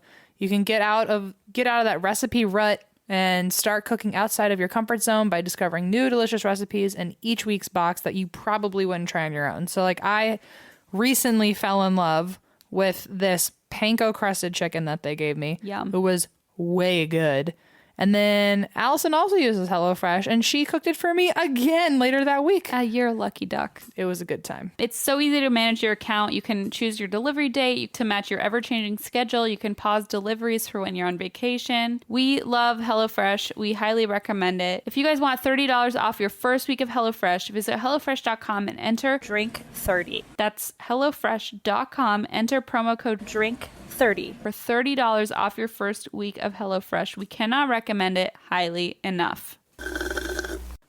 The ones with like the really intense histories get to me. Like, well, I try my best, but it's hard to find buildings that have 50% great history and 50% great current stories. I mean, it makes sense. They're tough to come by. But I mean, even just hearing the history of some of these places, I think is so interesting, even if it's a wild ride. It's like interesting on its own, even without the ghost stuff, but then that makes it way better. Well, that's why we're here. Obviously. Did you come with a story? Oh, no. Was I supposed to? No, I just wanted to hear you kind of just slur things after drinking a lot of wine. I think I might ad-lib one, though. Could you? Sure, here we go. Oh, no, not now. Like later. Oh, no. I'm not ready for that mentally. We need to hold off. I need to take a break before that happens. What if we started an ATWWD improv troupe? I would shit myself. Em's about to fucking... There's nothing I hate more than improv. Em's about to take this jagged glass from this candle and just stab me in the heart. Wouldn't it be funny if we just got on a stage and didn't have anything prepared? I mean, what do you think I have anxiety about every day of my life? Why do I do this to myself? Okay, let's change the subject. Oh my God, I can't breathe. So, okay, breathe. Okay. This topic, interestingly enough, was suggested to me by my coworker, Claire. Hi, Claire. / my coworkers always make fun of me when I call them coworkers because there's just 4 of us in this program, so they're really just like my good friends. Your buddy. But I like to be like my coworker. Where's Claire from? She's from Ireland. There it is. But That's she what I lives in wanted. London. Oh. I know. It's fine. I have some fancy friends. Okay. Okay. She's probably gonna fucking kill me. She's gonna come over here and take a piece of this glass and also stab me. Oh. Okay. So my friend Claire, who is from Ireland and lives in London, she's in the Nickelodeon program with me, but she's a crime novelist. Okay, well that's valid and legitimate. Hello, she's published 9 novels. Fresh. Perfect. So this is Claire, who you're talking Claire, about. yes. That's on this. Okay, well Claire's better than both of us, isn't she? She suggests. I mean, not that I ever had a question, but yes. She has, like, every time we do our intros for people, when we like do meet and greets, quote unquote, she's always like, yes, I've published 9 novels, and the person's always like, I'm sorry, what? Can you repeat that? And one time, I'm such an ass. One time she said like, yeah, I've published some novels. And then I was like, Claire's actually published 9 novels, and she didn't say the number, but I need you to know. And they were like, okay. Anyway, point being, she's a novelist, and she's published 9 novels. Some of them were auctioned by the BBC. Oh, so real novels. She's legit. And her author name is Ava Woods, EVA, Ava Woods. So if anyone wants to go check out her books, I am about to download some on my Kindle, so I'm really excited. Quick update, guys. I wanted to add that Claire's crime novels can actually be found under her name Claire McGowan, McGowan, and her other novels can be found under the name Ava Woods, EVA. Oh, and sorry, guys. I meant to say optioned by the BBC, not auctioned. Whoops. And she listens. I waited because I was like, I don't want to be that huge creep who just like starts reading her stuff. But she was listening to the podcast recently, and I was like, oh, okay. So I'm gonna. So if you listen to my tiny little podcast, I can go read all 9 of your novels and feel even. Your BBC auction novel, or option novels. So I'm sorry to tell you this, but I wrote my notes today. You broke your nose today? No. What? I wrote my notes. Oh, okay. The rain in Spain. the main. Yep. Whatever. The main. Oh, just the main. Just the main. I really thought for a second you said you broke your nose, and I was like, and that's not why you fucking drink. You almost flipped the table. You got really alert for a second. I got my eyes dilated. No, I wrote my notes today, and I was like, I was doing a story, and I was like, yeah, I think I'm working on this story. And Claire was like, oh, have you heard of the Yorkshire Ripper? And I was like, no. And then, of course, my friend Joanna, who's also from London, because the Brits are apparently taking over. Oh, and they all know each other, too. And they just are all there all the time. And she comes out, and she's like, what are you talking about? And she's like, the Yorkshire Ripper. And I was like, tell me everything. And this is where this begins. And is this one of the 9 BBC optioned true crime novels that your friend knows? No, because she's a fiction writer, so she writes like crime novels that don't even exist yet. Right? Like she creates. So she's kind of crazy because like she has to think like a killer that doesn't even exist. I mean, yeah, I'm into it. It's great. I mean, she's probably crazy, but we're clearly crazy. Yeah, it's not a question. I mean, we happily talk about this every week. Nonstop. We don't even make up our own stories. We just take everybody else's and we're like, whoa. Yeah. Yeah. Yes. But she's creative enough to come up with her own. Good for her. Okay, Yorkshire Ripper. Let's get on with it. The Yorkshire Ripper, a.k.a. Peter Sutcliffe, a.k.a. Peter Coonan. Peter Pan. Peter Frying Pan. Okay. I'm sorry. So, Peter Sutcliffe was born to a Catholic working class family. Thanks, priest. Thanks. #thanks, priests. In Yorkshire on June 2nd, 1946. Oh, close. He is a Gemini. 2, 3, 4. That's our birthdays. We're triplets with him. Oh, shit. Sorry. But he was born in 46, so he's old. Okay. Peter Sutcliffe, he was a loner growing up, and he left school at the age of 15, taking on a series of menial jobs. He didn't show much promise in any of them until he finally found his passion in the career of grave digging. Oh. You know, that career. You know, I did always want to be a grave digger. I always thought it would be kind of fun because, I mean, it's not like you're touching dead bodies. You're just digging the thing that the body will be in. Yeah, you don't have to really be near them. But you're always in a cemetery of dead bodies. You know why they call it the graveyard shift? Because it's at night? I don't know why. No, people did graves in the day, too. There was a graveyard shift originally, like it was called like the graveyard shift because I forget the disease. I'm not going to just pick one because that's... The plague. What do we like? I wanted to say the plague, but I don't think that's right. We like consumption because you thought it meant eating a lot of cake. Yeah, because I was like, that's how I'll die. Diphtheria? I don't remember what it was, but there was a time where a lot of people were going through this disease where it looked like you died, but you didn't actually die. Oh, yeah. And then they would ring the bell. And gravediggers were burying people with a string. Fucked up. And the string was attached to a bell above ground. And so in case they woke up, they could pull on the string and people above ground would hear the bell. So the whole point of graveyard shift was to stay at night and listen for a bell in case... supervise the grave. How to like dig them out of the ground. Up is that? I would be really stressed if I heard the bell and I'd be like, oh fuck, like I have about an hour to get this guy out of the ground. Seriously. Also, imagine while you're digging to get him out, like you can't actually hear someone up there right away. Like you are freaking out that maybe no one can hear you. You don't know that they're trying to take you out. Oh my God. Stop. I've been taking these antibiotics. I was going to say this is why I drink until like my iPhone was fucking stolen. But I have been taking these antibiotics for 5 days. And when I started them, Blaze, because I have this weird thing on my ear, and Blaze was like, these are the ones that they gave you at the hospital that give you weird dreams. And I was like, what are you talking about? And I was like, I don't remember this. And my friend Renee was like, oh, fuck, I remember those texts. And I was like, you guys are nuts. Like, I don't remember this at all. I have been having the most fucking gory, violent, vicious dreams. Like, I had a dream where Blaze kept stabbing me in the throat and my organs were coming out of my neck. Like, what the fuck? Just like so messed up. You should tell it to your true crime buddy. Maybe you can get an option BBC book out of it. Yeah, so then my fiance stabs me in the throat with a broken and bottle. My organs actually just all piled right out. It's crazy. My liver was suddenly in my throat. No, and then I had a dream last night that not only was I pregnant, my friend was like, oh, that's normal. People. And I'm like, no. It wasn't that I was pregnant. It was that I was giving birth on the floor, like to an actual baby. Like it was just like the most horrific nightmare. Anyway, I don't know why I'm announcing this on the podcast. The point is, what is the point? I don't remember what we were talking about. I like grave digging. Right. Okay. So yeah, Em likes to dig graves. Okay. That being said, I'm trying to think of a good transition.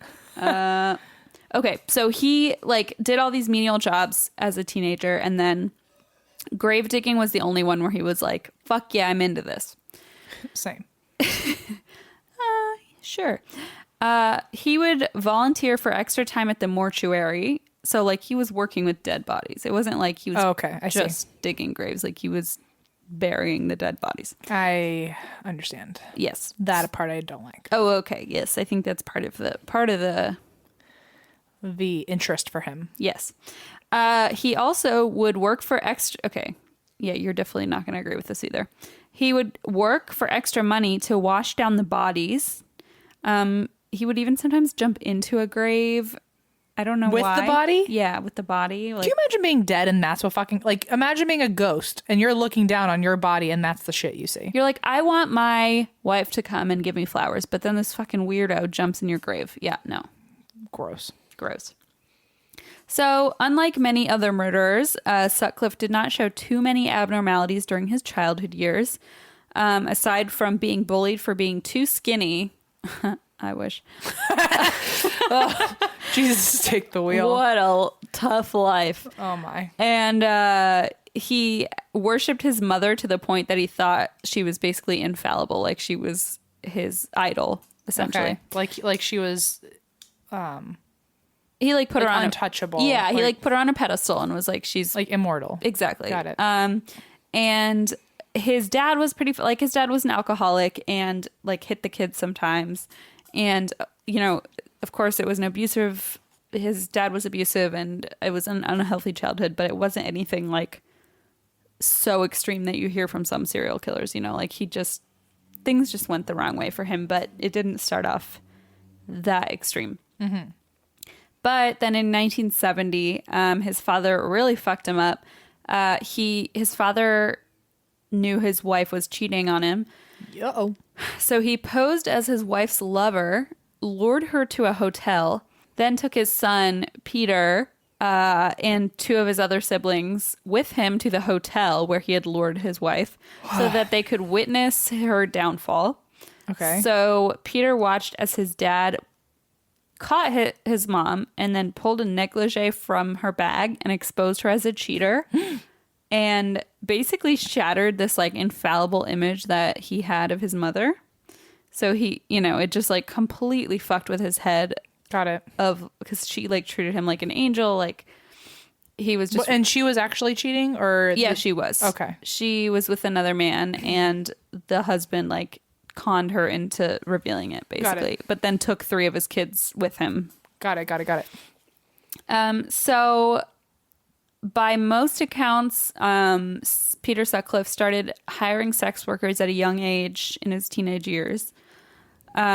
He developed this habit / obsession with voyeurism, and he'd spent a lot of time spying on sex workers and the men who elicited their services. So he would just watch them and follow them around for fun. On February 14th of 1967, he met a woman named Sonia Surma, and they got married 7 years later, but they were dating throughout that time period. And after several miscarriages, Sonia was informed that she would not be able to have children. So she began taking courses to become a teacher because she wanted to like restart her career. And during her courses, she had an affair with an ice cream truck driver. That's exactly what I plan on fucking doing to Allison. Oh my gosh. She knows to watch out. She doesn't let me near ice cream trucks. It's like a fucking thriller, like an affair with the ice cream truck driver. Okay, but I'm telling you in all honesty, like gospel truth here. My mother's dream as a child was to marry an ice cream man. And if she could right now, she still would. And her and I have actually had very serious business talks about opening a diner together. I mean, we've actually like walked into diners and like looked at them and been like, but I would put this here and I like this here. And it'd be like an old fashioned ice cream parlor. Like not even really a diner, just like old school ice cream parlor. Like I will GoFundMe the shit out of that. Like the shiny red diner booth seats and all that. Fucking do it. We're not kidding. Like a ice cream, like a bar with like the swivel seats and I'm not. I know you're not. That's why I want to support this. Team Milkshake. This didn't just come out of nowhere. My mother's been encouraging this since she was a child. My mom, one of her high school jobs was to work at an ice cream store.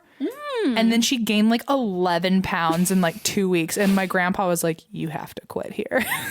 Oh, nice. This like wasn't my choice. My mother has been making this happen since before my own birth. Like it's in your genes. When she was pregnant with me, she fed me in the womb Haagen-Dazs every day for 9 months. So like, what did you think was going to happen? No. Well, I mean, this makes sense because my mom told me she didn't know she was pregnant until she was 5 months pregnant with me. And she drank a lot. A lot of wine went through that fucking, that cord. Umbilical cord. Ugh.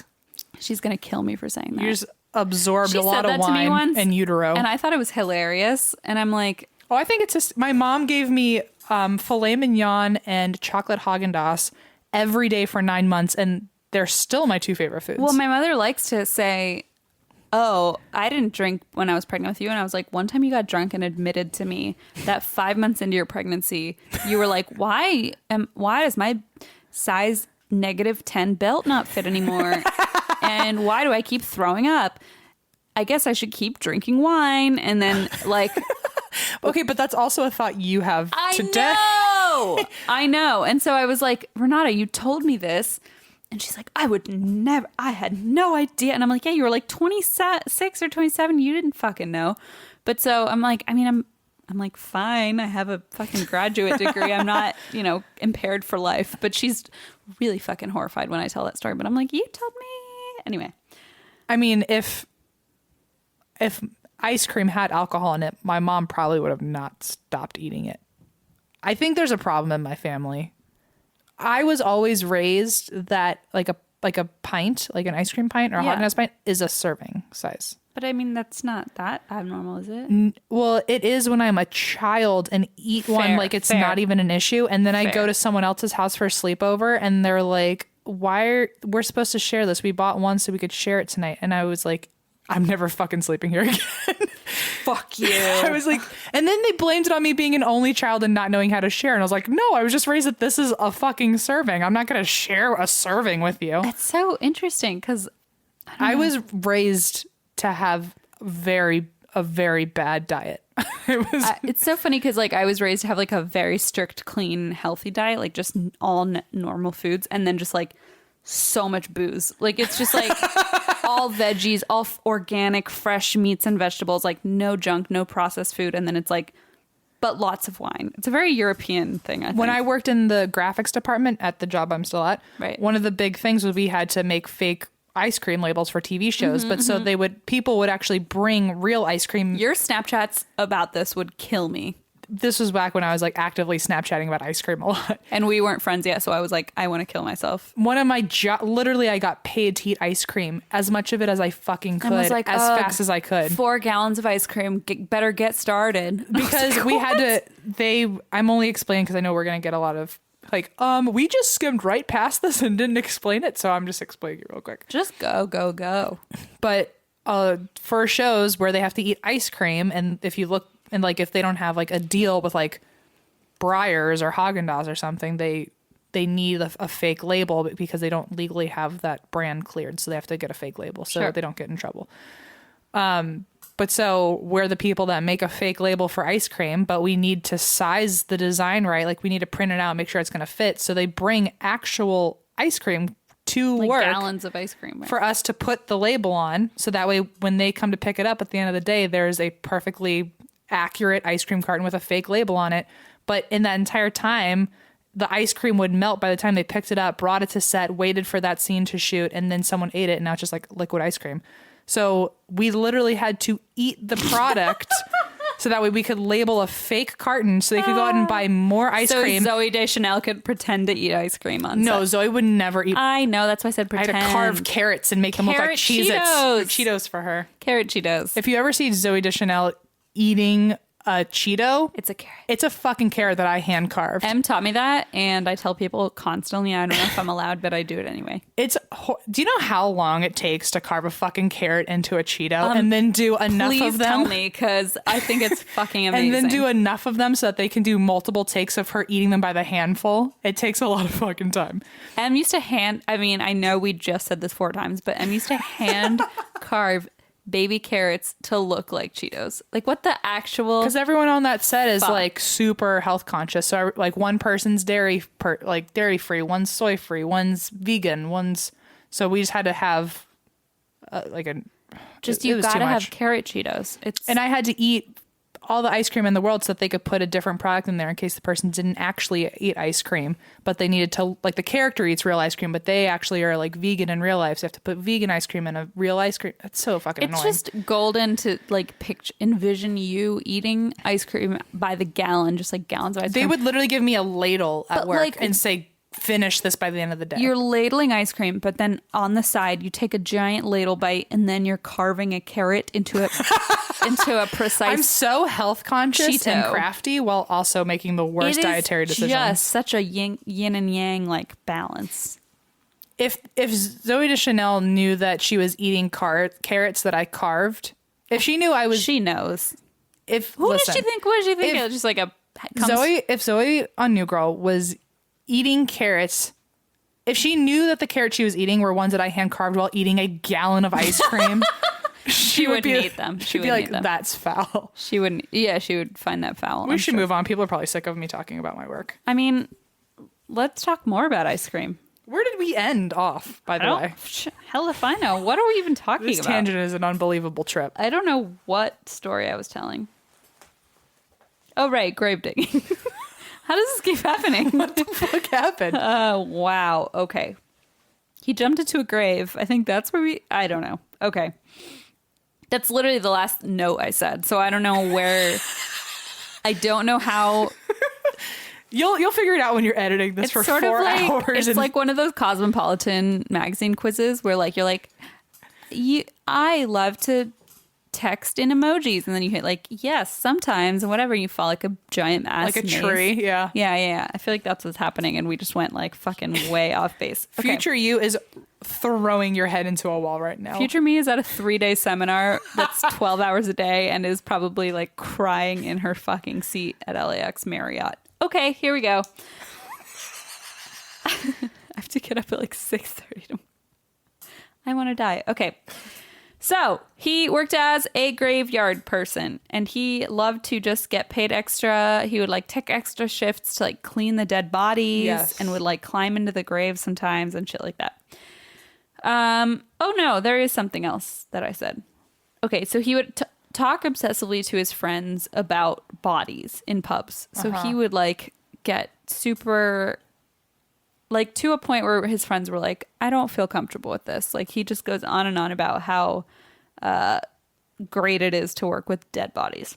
I feel like if that were your job, though, I'd be like, tell me everything you possibly can. This is fair. But I feel like if it's a person who's being really creepy about it and like loves to touch dead bodies, it's like different. If you told me you jumped into a grave with one, I'd be like, okay, Christine, that's a little extra. Like, don't beg to clean the dead body. Like, that's just a little much. Yeah.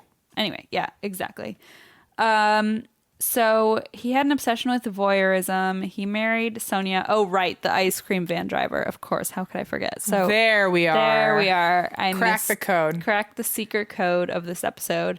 So anyway, so she had an affair with this ice cream truck driver. And then in his like twisted mind, this just added to his distorted view of women. So he already had this like fucked up thing where and ice cream. Distorted view of ice cream. There's no such thing as a distorted. I mean, there is if you don't really eat it, but otherwise, we support all views on ice cream. No, we don't. What? I'm just kidding. No, I'm saying unless you don't eat ice cream. Oh, right. Then we don't support you. I'm gonna stop talking. Okay. So he had this distorted view of women because his dad like fucking brought him to pulled out her negligee, like just whatever, fucked up. It's also so intimate to like see your mom's negligee. Oh, totally. Like it's not like just breaking a spell of like, it's not like breaking an image. It's like doing something really incredibly private and personal that you shouldn't have seen anyway. It's like dragging you into something between your parents that's so personal and like sexual. Like it's just so inappropriate. Yes. Yeah. So he already had this fucked up view on women. And then his wife cheated on him with an ice cream truck driver, which like, who wouldn't? What are you going to do? You can't win that argument. Right. You're not going to beat that guy. Couldn't if you should. Or gal. I mean, you know, if you're sleeping with him, you get free ice cream. I mean, they got those Snoopy Pops. You can't win. Forgot about those. You can't win. The Powerpuff Girl popsicles with the gumball eyes. Those were good. They had SpongeBob ones for a while. They had Teenage Mutant Ninja Turtle ones too. Those were good. Those were actually good. They got me going. Like the Teenage Mutant Ninja Turtles. Hashtag Nickelodeon. Okay. I wish they sold those at work. Anyway. Blah, blah, blah, blah, blah, blah. So, they stayed together. She completed her courses and became a teacher. And then the two of them used her salary to buy a house in Heaton, Bradford. Sure. And they moved there on September 26th of 1977. So they lived there for a long time. In 1969, so we're jumping back to, so that's kind of like their timeline. So they bought this house in 77, and from then on they were, and they had met in 1967. So this has been 10 years that they were together. In 1969, so 2 years after they started dating, but they weren't married yet, Peter Sutcliffe was tricked out of money by a sex worker that he had hired. So he was still going strong with like hiring sex workers. He got out of so this is what happened. He got out of his friend's minivan when he saw her, the woman who had taken his, by the way, it was 5 pounds. Like of ice cream? Sorry, I'm just in another place. No, friend. 5 pounds of currency. Oh, see, why would you expect me to think that way? I don't know because what does 5 pounds equal? That's probably like $8, $8 or $9, depending on the exchange rate. Sure. When I went to England like many years ago, it was pretty much double. So like you just had to double the price of everything. Gotcha. To get dollars, and everything was so fucking expensive. But I think now it's better. But anyway, okay, so she had basically stolen like $8 from him. So okay. I don't know what it was. Not a big fucking deal. In the 70s, right? Like not a huge deal. Maybe, I don't know. Today maybe it was like $50, $30. I don't know. Not a huge amount, right? So like not something to kill over. Precisely that. So he was pissed, and he had his friend drive around in his minivan until he spotted her. Then he jumped out of the van, followed her into a garage where he hit her in the head with a stone in a sock. Oh, that'll hurt. Came up behind her and beat her in the head with a rock that was in a sock. And although she was badly injured, she managed to catch his license plate number, the car that they had driven in. So she was quick on her feet. The police went to his house and told him he was very lucky because the woman didn't want to press charges. So he got off scot-free for that. And then a year into his marriage with Sonia in 1975, he committed his second assault. He attacked a woman named Anna Rogolski, who just happened to be walking down the street alone, minding her own goddamn business. He came up behind her, knocked her unconscious with a ball-peen hammer, and then slashed her in the stomach with a knife. A neighbor heard the commotion and came outside, so he fled. And she survived, but required extensive medical treatment and was obviously like scarred for the rest of her life. Right. The next month, Sutcliffe attacked a woman named Olive Smelt by, again, hitting her from behind with a hammer and using a knife to slash her, this time above her buttocks. And then he was interrupted during the attack and fled, but left her badly injured. Then, next, pretty soon after that, he attacked a 14-year-old girl named Tracy Brown by coming up to her from behind, hitting her head 5 times as she walked. Oh. So, like, before she even went down, he managed to hit her 5 times with a hammer. And she was just walking down a country road. Like, he just came up behind her on a country road. But he saw the lights of a passing car and fled, leaving her there with severe injuries. And she actually required brain surgery. It was that bad of an injury. Oh, my God. So everyone so far to this point has survived. But in October of 1975, he committed his first murder. Wilma McCann, a mother of 4, was struck twice with a hammer and then stabbed 15 times in the neck, chest, and abdomen. Oh, shit. Yeah, and so police got like super involved. There was 150 police officers and 11,000 interviews were conducted, but they failed to find the perpetrator. And one of McCann's daughters actually died by suicide in December of 2007 after years of depression following her mother's murder because they were just never able. They'd like not never able, but like at the time they just weren't able to like pin down who had done it. So obviously this hammer to the back of the head and then which just like fucking awful.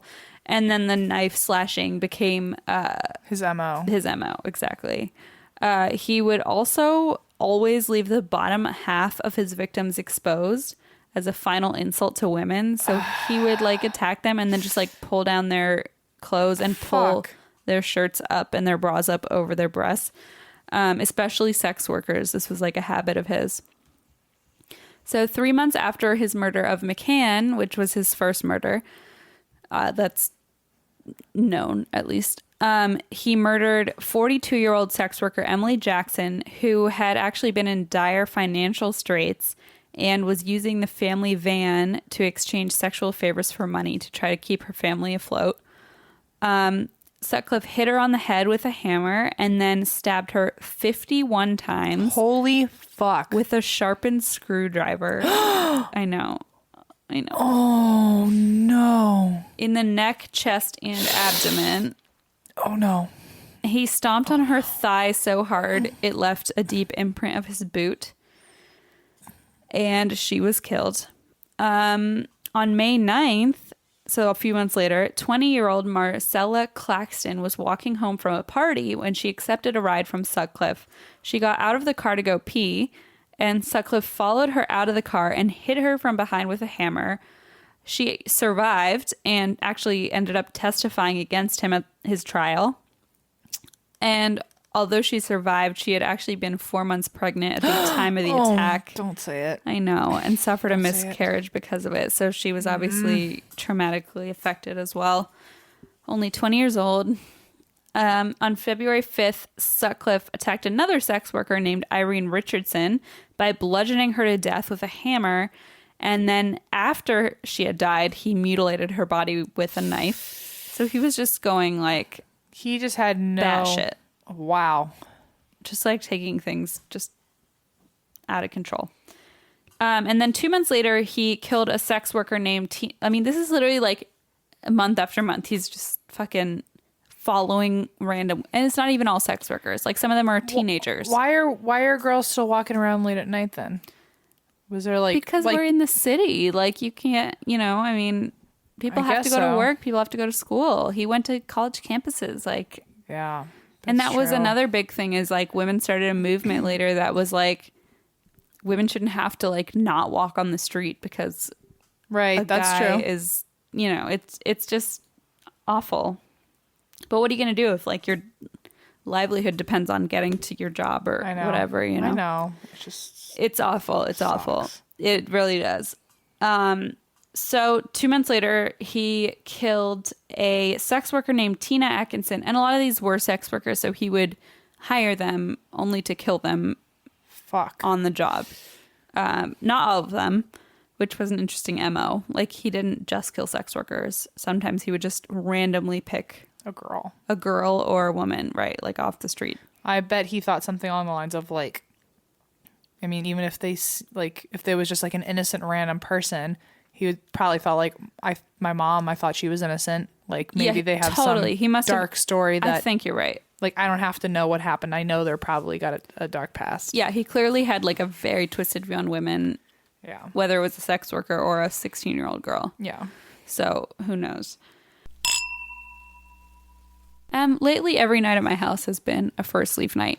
Well, I can imagine after your whole 30, you got to get back into your First Leaf game. I got to get back into it, and First Leaf is the best way for me to do it. They're the only online wine club that actually use your reviews to make personalized wine selections match to your taste. So the more you tell First Leaf what you like, the better they can customize each new box that you receive. They basically pinpoint, like, it's like process of elimination. They see what you like, and then they help dwindle it down more and more to your perfect, precise interests. First Leaf Club makes tasting and rating new wine an exciting event. The more you taste and rate, the better First Leaf can customize your box based on what you like. And it's an introductory 3-pack of wine for just $5 a bottle. Amazing. You can customize your First Leaf box by selecting the color, wine regions, and frequency of your wine shipments. Then First Leaf will create an introductory 3-pack of wine to get you started. And with their introductory pack, you'll get all 3 wines for just $5 each, which normally these bottles of wine go for $20 a piece, if not more. So this is a great deal. When your bottles arrive, you just rate the wine to get personalized selections based on your unique taste. It's awesome only because Christine tells me nonstop how great it is. She loves First Leaf. I will never shut up about it. Nope. To order your 3-pack of introductory wine for only $15, go to tryfirstleaf.com/drink.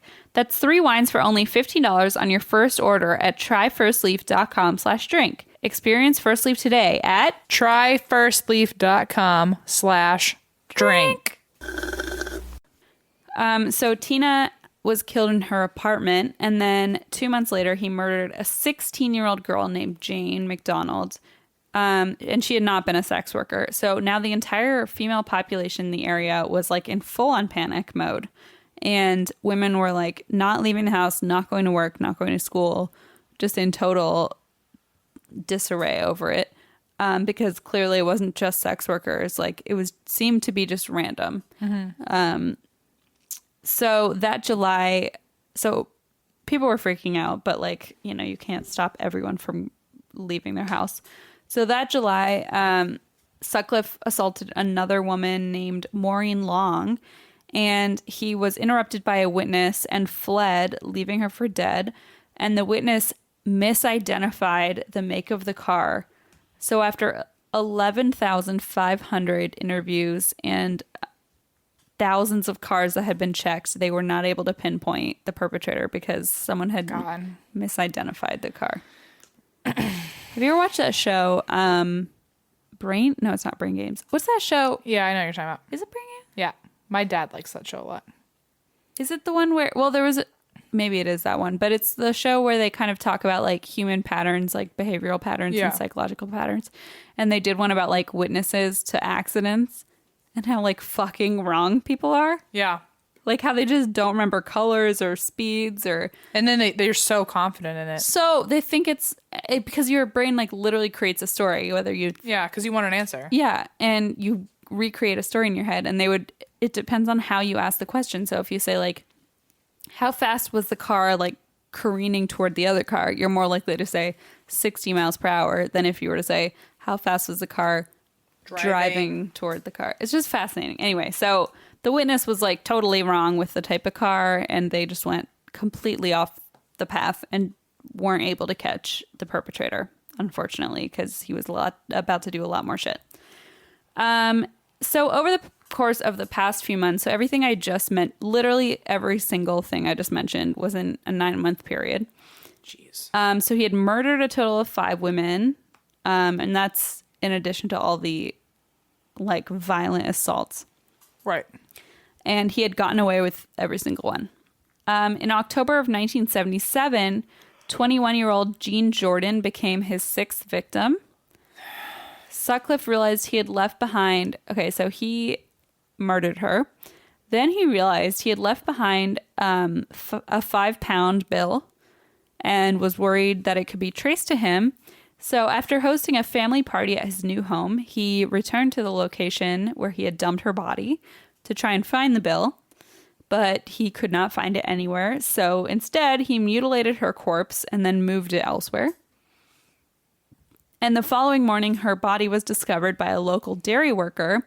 And when police came, they found the 5-pound note hidden in a secret compartment of her purse. And after a lot of investigating local banks and transactions, they were able to track it back to Peter Sutcliffe. So they did find him, and they went to his house. But the alibi he gave of his party was solid enough that they really had nothing on him. So they spent weeks on this, and they were like so excited that they finally had a lead, and it just did not pan out. So they were extremely frustrated, and were not able to keep him for anything. On December 14th of that year, Peter Sutcliffe attacked a sex worker from Leeds named Marilyn Moore, and she survived and was actually able to give police a description of the attacker, which was huge. And then in the next year, he killed 3 more people. Jesus Christ. He honestly is going batshit crazy. Like, he's killing and killing and killing, and somehow not getting caught. Like, amazing. On flukes almost. And what year is this again? 69, 70? We're now in the 70s. Wow. Like, late 70s. We're in the late 70s. Jesus. His next victim was a woman named Yvonne Pearson, who was 21 years old. He repeatedly bludgeoned her in the head with a ball-peen hammer, then jumped on her chest before stuffing horsehair into her mouth from a discarded sofa, under which he hid her body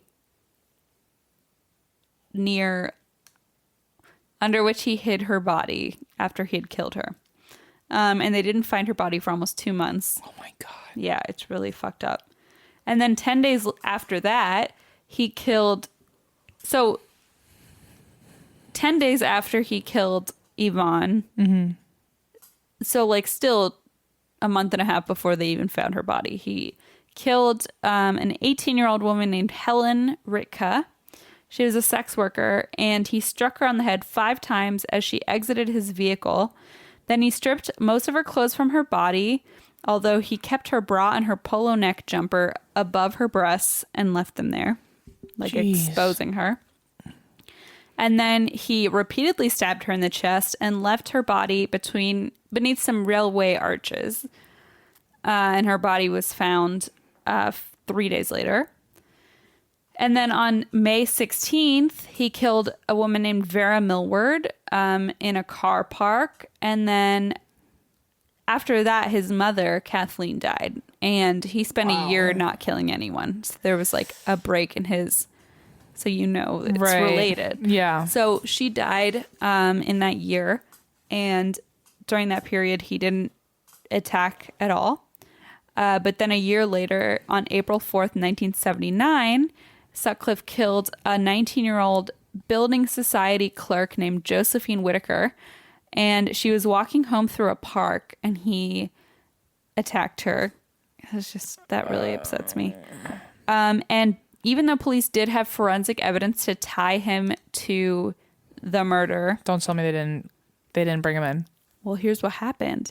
So police efforts were diverted for several months because they received a taped message that purported to be from the murderer himself, that was taunting the lead investigator, George Oldfield. And it was a man's voice saying, "I'm Jack. I see you're having no luck catching me. I have the greatest respect for you, George, but Lord, you're no nearer catching me now than 4 years ago when I started." So they took this message and then went on this like spree of like finding the accent, and like these linguists narrowed down the part of the UK that this person would be from. And then the Daily Mirror started receiving letters, and the police started receiving letters, and they were published. And basically, like, this totally derailed the investigation because it wasn't from the actual murderer. So It was like just like someone, like a copycat, or like someone pretending? not or? even a copycat, just someone fucking around with the police. Jesus Christ. Which is just so sad. So the letters were signed Jack the Ripper and claimed responsibility for the murder of 26-year-old Joan Harrison. And at the time, police didn't realize that that murder was not public knowledge. So they just assumed that this person was telling the truth. When in fact, this person was just taking all the details they knew and writing like detailed letters to the police. And actually, this hoax case was reopened in 2005. Oh, wow. And they used DNA to figure out who had written it. Who was it? So they actually were able to take DNA from the envelopes and entered it into the national database. And on October 20th, 2005, a man named John Samuel Humble, an unemployed alcoholic and longtime resident of the Ford Estate in Sunderland, which was a few miles from Castletown, was charged with attempting to pervert the course of justice for sending the hoax letters and the tape. Can you imagine the day that DNA became like an official thing cops could use? Oh my God. Every person who Oh my God. like committed a crime before and thought they got away with it was probably like, oh shit. Especially stupid shit like this where you were just like drunk out of your mind and you were like, this will be funny. Like it wasn't even like he was murdering You just had to anyone. wake up the next day and pray that they didn't even care about your case. Right. And then like decades later, suddenly they're like, oh. Can you imagine like thinking you got away with doing something really stupid when you Yep. were drunk? Yep. And then 35 years later. Especially when you were young and you were like, well, that was stupid. I've moved And now you on. look like it's one of those things where you think you're falling asleep and all of a sudden your brain brings back like a horrible memory. But imagine that thing that you cringe at every night. Oh, yeah. By yourself is a thing that a cop calls you for 40 years later and is like, by the way, we're going to arrest you now. And we have your fingerprints. Yeah. So fucked up. So they arrested him. What's the statute on that then? So I don't know the statute. I'm this surprised is he was also, able to get arrested It's after also so long. the UK. I don't know, like if they have different laws, but I see. I mean, it's only 25 years later. It's not that long. Right. But yeah, so they found his DNA, and basically his DNA had been taken in 2001 following a drunken disorderly charge. So he was clearly still doing his thing. Partying. He was partying hard, you know. As Imagine thinking like you're going to get away with like, oh shit, I got a DUI. That sucks. But then finding out, oh that's no. what caused. That's yeah. actually like not even my biggest problem anymore. I mean, he's clearly having some struggles. So his DNA had been already taken, so they were able to match it to him. And on March 21st, 2006, he was convicted and sentenced to 8 years in prison. So once again, the real killer is completely getting away with this. Right. Because this guy, whether he was fucking around or not, completely diverted the case. And they were looking at, and they've gotten a lot of criticism too for like focusing so heavily on that they didn't look at other options and details. But yeah, so Sutcliffe was just like on his merry way to kill more people. On September 1st, Sutcliffe murdered 20-year-old Barbara. Oh, Barbara. Finally. There she is. Found you. Found ya. He murdered 20-year-old Barbara Leach, who was a student at Bradford University. He dumped her under a pile of bricks close to her dorm. It's so sad. And that was his 16th attack. Jesus Christ. She again was not a sex worker. She was just a college student. So this again caused major panic among the locals. And there was like a big publicity campaign. And despite the false lead that what's his face, John Samuel Humble, had given the police, Sutcliffe was questioned by police as a possible suspect. He was actually interviewed by police 9 times throughout the investigation. Wow. And was let go every single time. Jesus.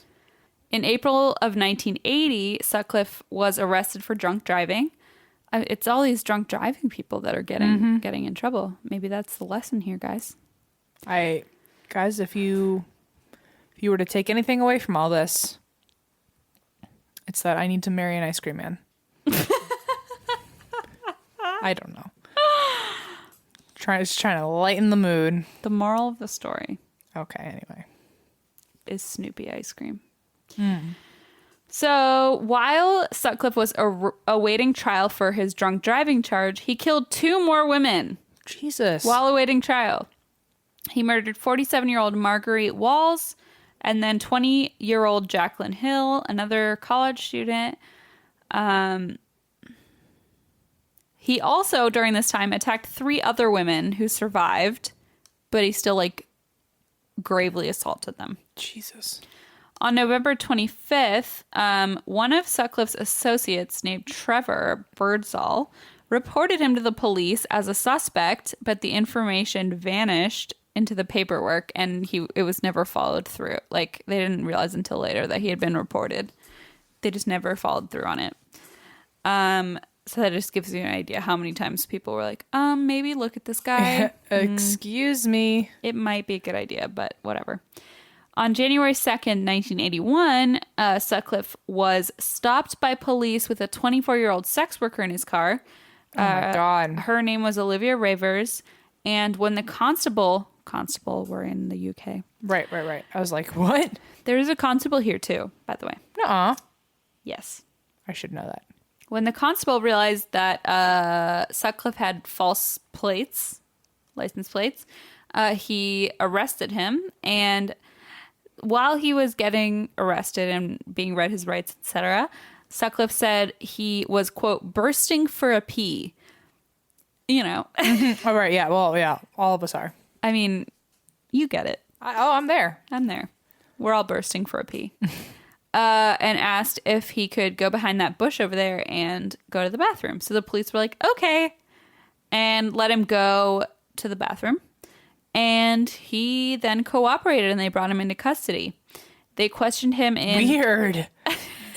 That was not the turn I thought we were taking. They were just like, okay, just wait. Okay. This is called... Wait, did the sex worker get away that time, Olivia? Away, she survived. Is that what you're asking? Like the one that he was in the car with that the cop stopped him ahead of time. Yeah, they caught him with a sex worker. That was the crime. But the sex worker's okay. Yeah. No, he wasn't okay. killing her.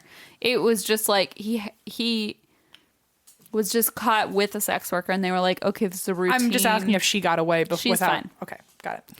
It was like a routine, oh, this is illegal. We're gonna bring you in. I see. So, blah, blah, blah, blah, blah, beep, boop, bop, boop, boop, boop, beep, bop. So they took him in. They questioned him in relation to the Yorkshire Ripper case because he matched many of the physical characteristics of the suspected killer. But unfortunately, they couldn't hold him on anything at all. They could not find a way to keep him. So they were getting increasingly frustrated until one of the officers had a brilliant plan. And this is where my friend Claire was telling me about the story. And I was like, yes, I like this. This is what I want. I want it. I want to do it. So one of the officers had a brilliant idea. He went back to the spot where Sutcliffe had taken a leak. And when he walked around to that bush, he found a knife, a hammer, and a rope that Sutcliffe had tossed under the bush. Got it. When he went to go pee. I'm there. And so... I thought this was going in a place where, the cop took a cup and scooped up some of the pee. I know, I did too. When she was telling me this, that's why I was like, what's happening? But it's just oh, shit. Smart, though, finally. So smart. All of a sudden... Someone's finally listening. Exactly. Someone was finally like, let's like rewind and think, what the fuck was this guy doing? Yes. So they found all these weapons where he went to go piss, and they were like, okay, something's going on. Then they found a second knife in the toilet cistern, which is like at the top where you like pull the lid off and all that good stuff. They found a knife that he had hidden in there when he was at the police station, and they let him go to the bathroom, which I don't know if they thought he had like a Did he like forget he had an extra knife on him or something? He like had I don't know, right? He's like he shouldn't have tossed that with the rest of it, but he was like, whoops, I forgot about this guy. He's like, I'll put the rope here, but it's like a clue, a game of Clue. Yeah. Like the rope is in the thing and the knife is in the bush. I don't know. Yeah, I don't know. But they found it in the fucking toilet, which also like, did they not search him, or like when they brought him into the... What was going on in the police department? What is happening here? Also, like he put it in the toilet. What's he going to do? Also, how often is he going to go piss in this? Yeah, he's clearly not custody? bursting for a pee after a drive to the department. Like he literally just went to the bathroom. Okay, it's fine. I'm not a police officer, in case you didn't know that. I'm not an avid peer, so... You're not a what? An avid peer. Oh, peer. Oh, I thought you meant peer, like a classmate. Like I'm not a Santa Monica peer, actually. Sorry. Oh, I don't know. I mean, like, maybe if I like desperately had to pee all the time, I would understand like his thought that he could get away with like, oh, if I really have to pee right now, and then in 10 more minutes. well, earlier. Maybe he has a bladder condition. I don't know. I mean, that's what I was saying. But like earlier in the story, that woman went. I mean, she might have even been a girl. I don't know, but she was like really young, and she went out of the car to go pee, and I was like, why is she doing that? And then later we found out she was 4 months pregnant and had a miscarriage. And I'm like, no wonder she fucking had to pee. Like, she was pregnant. She had to go pee. And she was walking on the road. And so it's like, this guy is fucking, I have to pee every 5 minutes. So I'm 4 months pregnant. I'm 4 months pregnant. I have to hide all my knives in the toilet. Jeez. Okay. What a fucker. Okay. So they let him use the bathroom. He hid a knife. So anyway, after this, they were obviously like, we need a search warrant. So they got a search warrant for his home. And that's when they brought his wife in for questioning. It's about time. Mm-hmm. And when they stripped him, finally, they strip searched him at the police station. They discovered he was also wearing, this is very strange, an inside-out V-neck sweater where he had pulled the sleeves, like the arm sleeves of the sweater over his legs, and then tucked the V-neck portion under his genitals. Mm-hmm. Under his pants. Okay. Maybe was it cold? Was that like an impromptu leg warmer? It was like a very strange, like presenting himself. Like, he like purposefully put the V-neck underneath his genitals to like, I see, to hoist him up. And then the front of the elbows where his knees were, like he put them over his legs, were padded so that when he leaned over his victims or his corpse, like the corpses or the victims, he would have like cushion on his knees. So he put them on underneath his pants to give like extra cushion on his knees. It's really fucked up.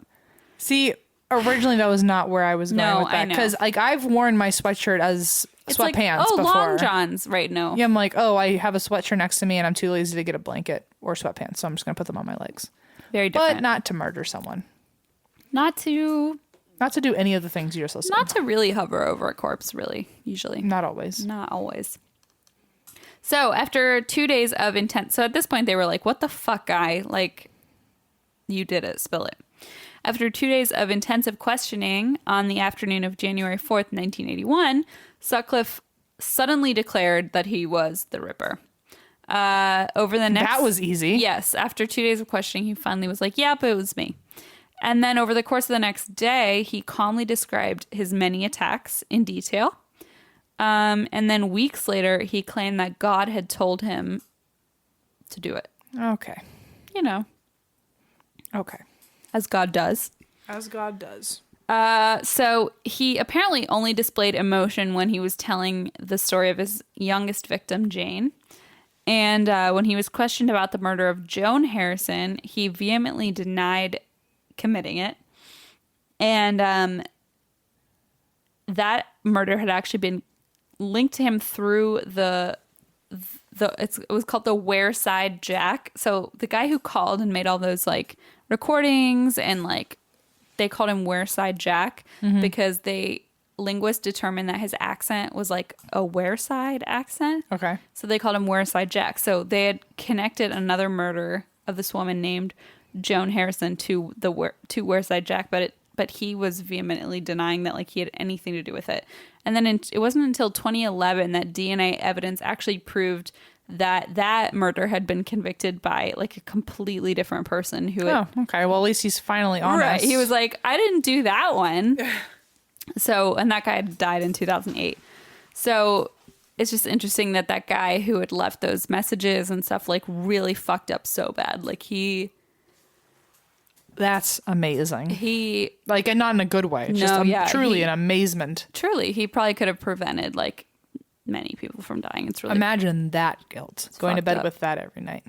Yeah, because he was like having some fun. Yeah, it's really fucked up. So at his trial, Sutcliffe pleaded not guilty to 13 charges of murder, but guilty to manslaughter on the grounds of diminished responsibility. He claimed that he had actually just been the tool of God's will. Same. Yeah, amen. Hallelujah. He said that he had heard voices that ordered him to kill sex workers. Actually, it said, the voices ordered me to kill prostitutes. While working as a gravedigger, that's when he first heard the voices.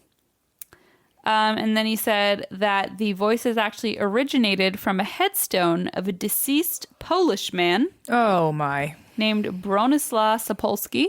Okay. And that the voices were actually the voice of God. Wow. All right. Let's just breathe that one in for a minute. Mm-hmm. Let's just soak it in. I don't want to. Me neither. So he ended up eventually pleading guilty to 7 charges of attempted murder. Okay. So he ended up pleading guilty to 7 charges of attempted murder.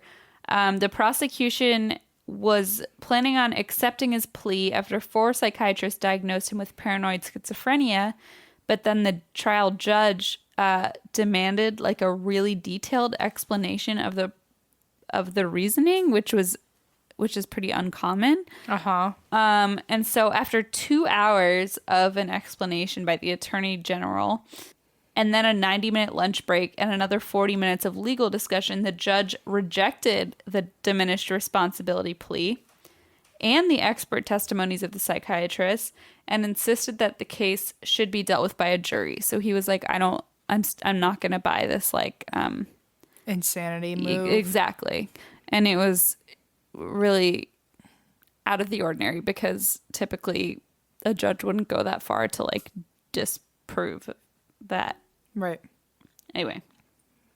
So he was like, this needs to be dealt with by a jury. And that was set to commence on May 5th, 1981. So the trial lasted 2 weeks, and despite the efforts of his counsel, Sutcliffe was found guilty of murder on all counts and was sentenced to 20 concurrent sentences of life imprisonment. The judge said that Sutcliffe was beyond redemption and hoped he would never leave prison, and recommended a term of 30 years to be served before parole could be considered, meaning Sutcliffe would have been unlikely to be freed until at least 2011.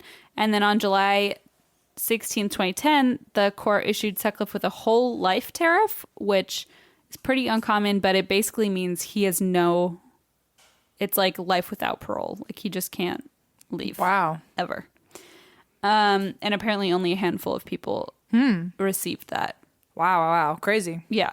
After his trial, Sutcliffe admitted to 2 other attacks, and it was decided that prosecution for these offenses was, quote, not in the public interest. So they just let them go, even though he admitted to them. Mm-hmm. Interesting. Controversial. Mm-hmm. I don't know. And then the police also made it clear that these victims wished to remain anonymous. So we don't actually know who they were, even though he admitted to killing them.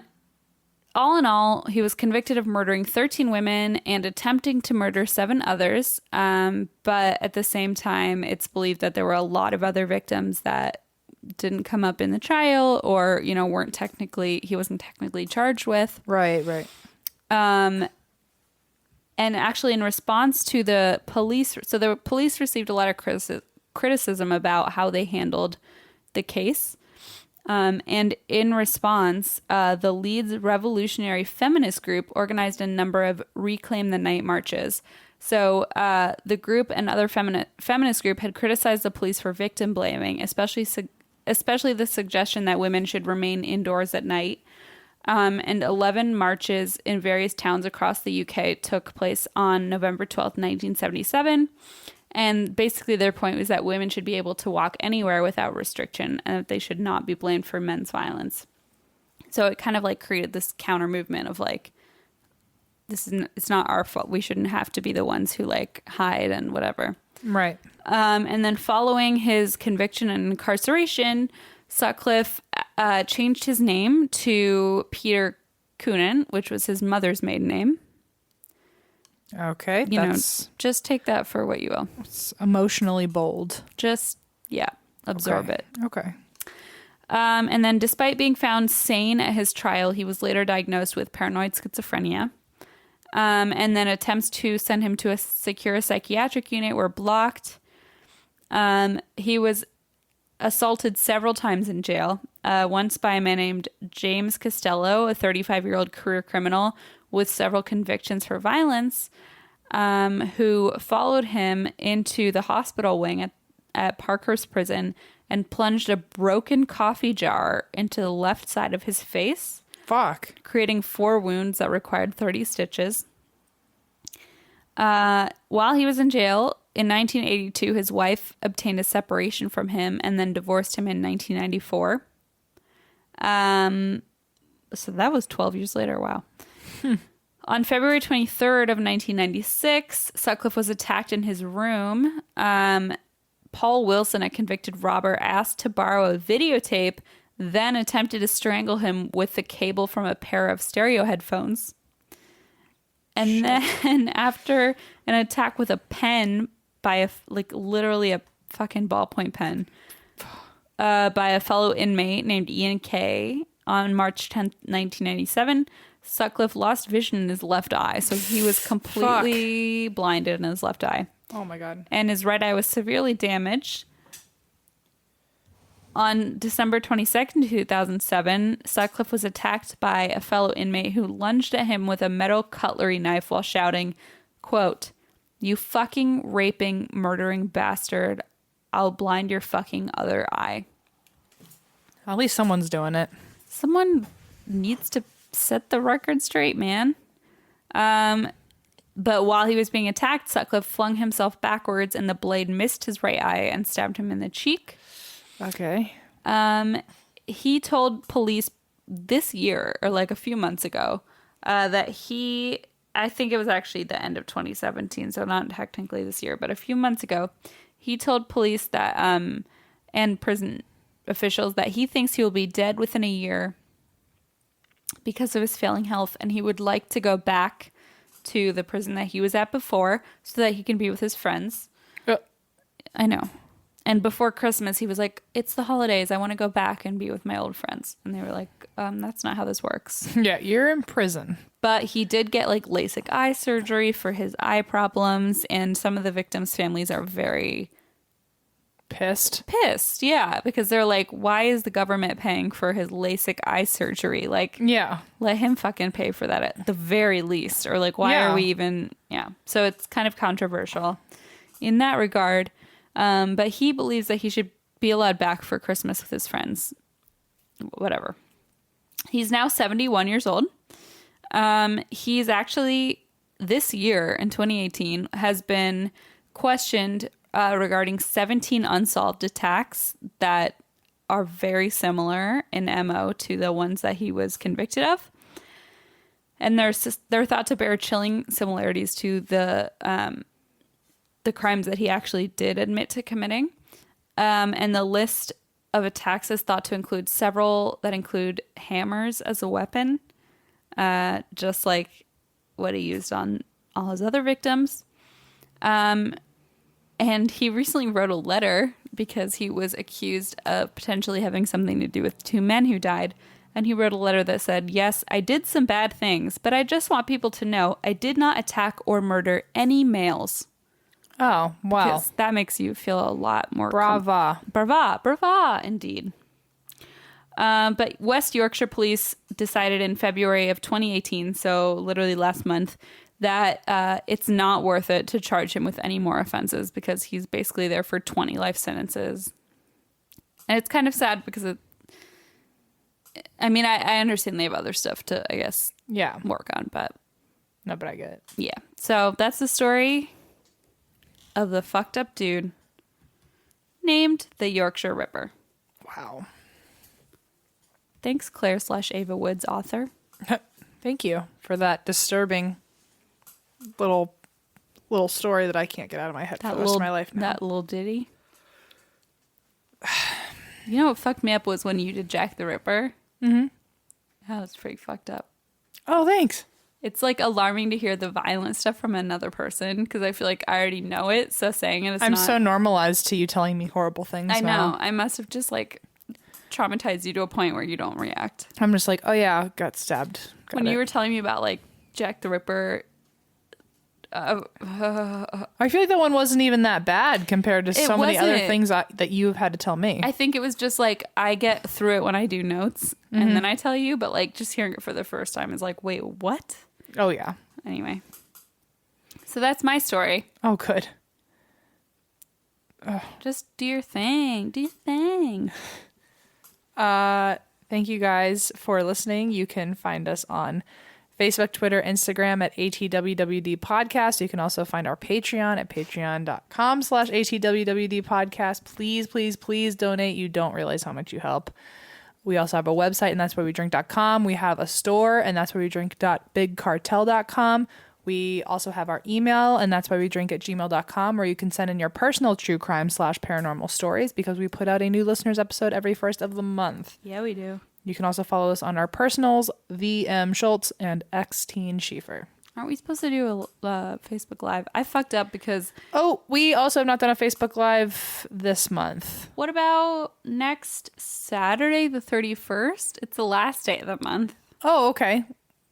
Should we do it Saturday or Sunday? Oh, you're doing your conference. So Saturday. No, that's this Sunday. I know, but I'm saying so we can't do it Sunday. So Saturday. I can't do it this Sunday. Okay, so on Saturday. Like next Saturday, though, right? Okay, yeah. The 31st. We are also doing our live show. We're also doing our Facebook Live at the very end of this month because sorry, guys, we have been negligent. There's a lot of traveling going on and shit like that. So March 31st, 3 p.m. Pacific Standard Time. We'll create an event in the ATWWD group. If you are a Patreon donor, go there. It's a shame that you only have like 7 days to hear this episode, or else you don't see our. We'll post it. A lot of times we do that though. We're like, it's tomorrow. Whoops. And then at the end of the next day, we're gonna have a listeners episode. Crazy. And it'll be April Fool's Day. Lots of shit is happening. Lots of stuff's going on. So life is exciting and grand. Oh wow. Thank you guys for listening, and that's why we drink. That's why we drink. That's what I'm gonna do the whale sound. Okay, do it. Nope. Oh, I saw your mean glint. That's why we drink.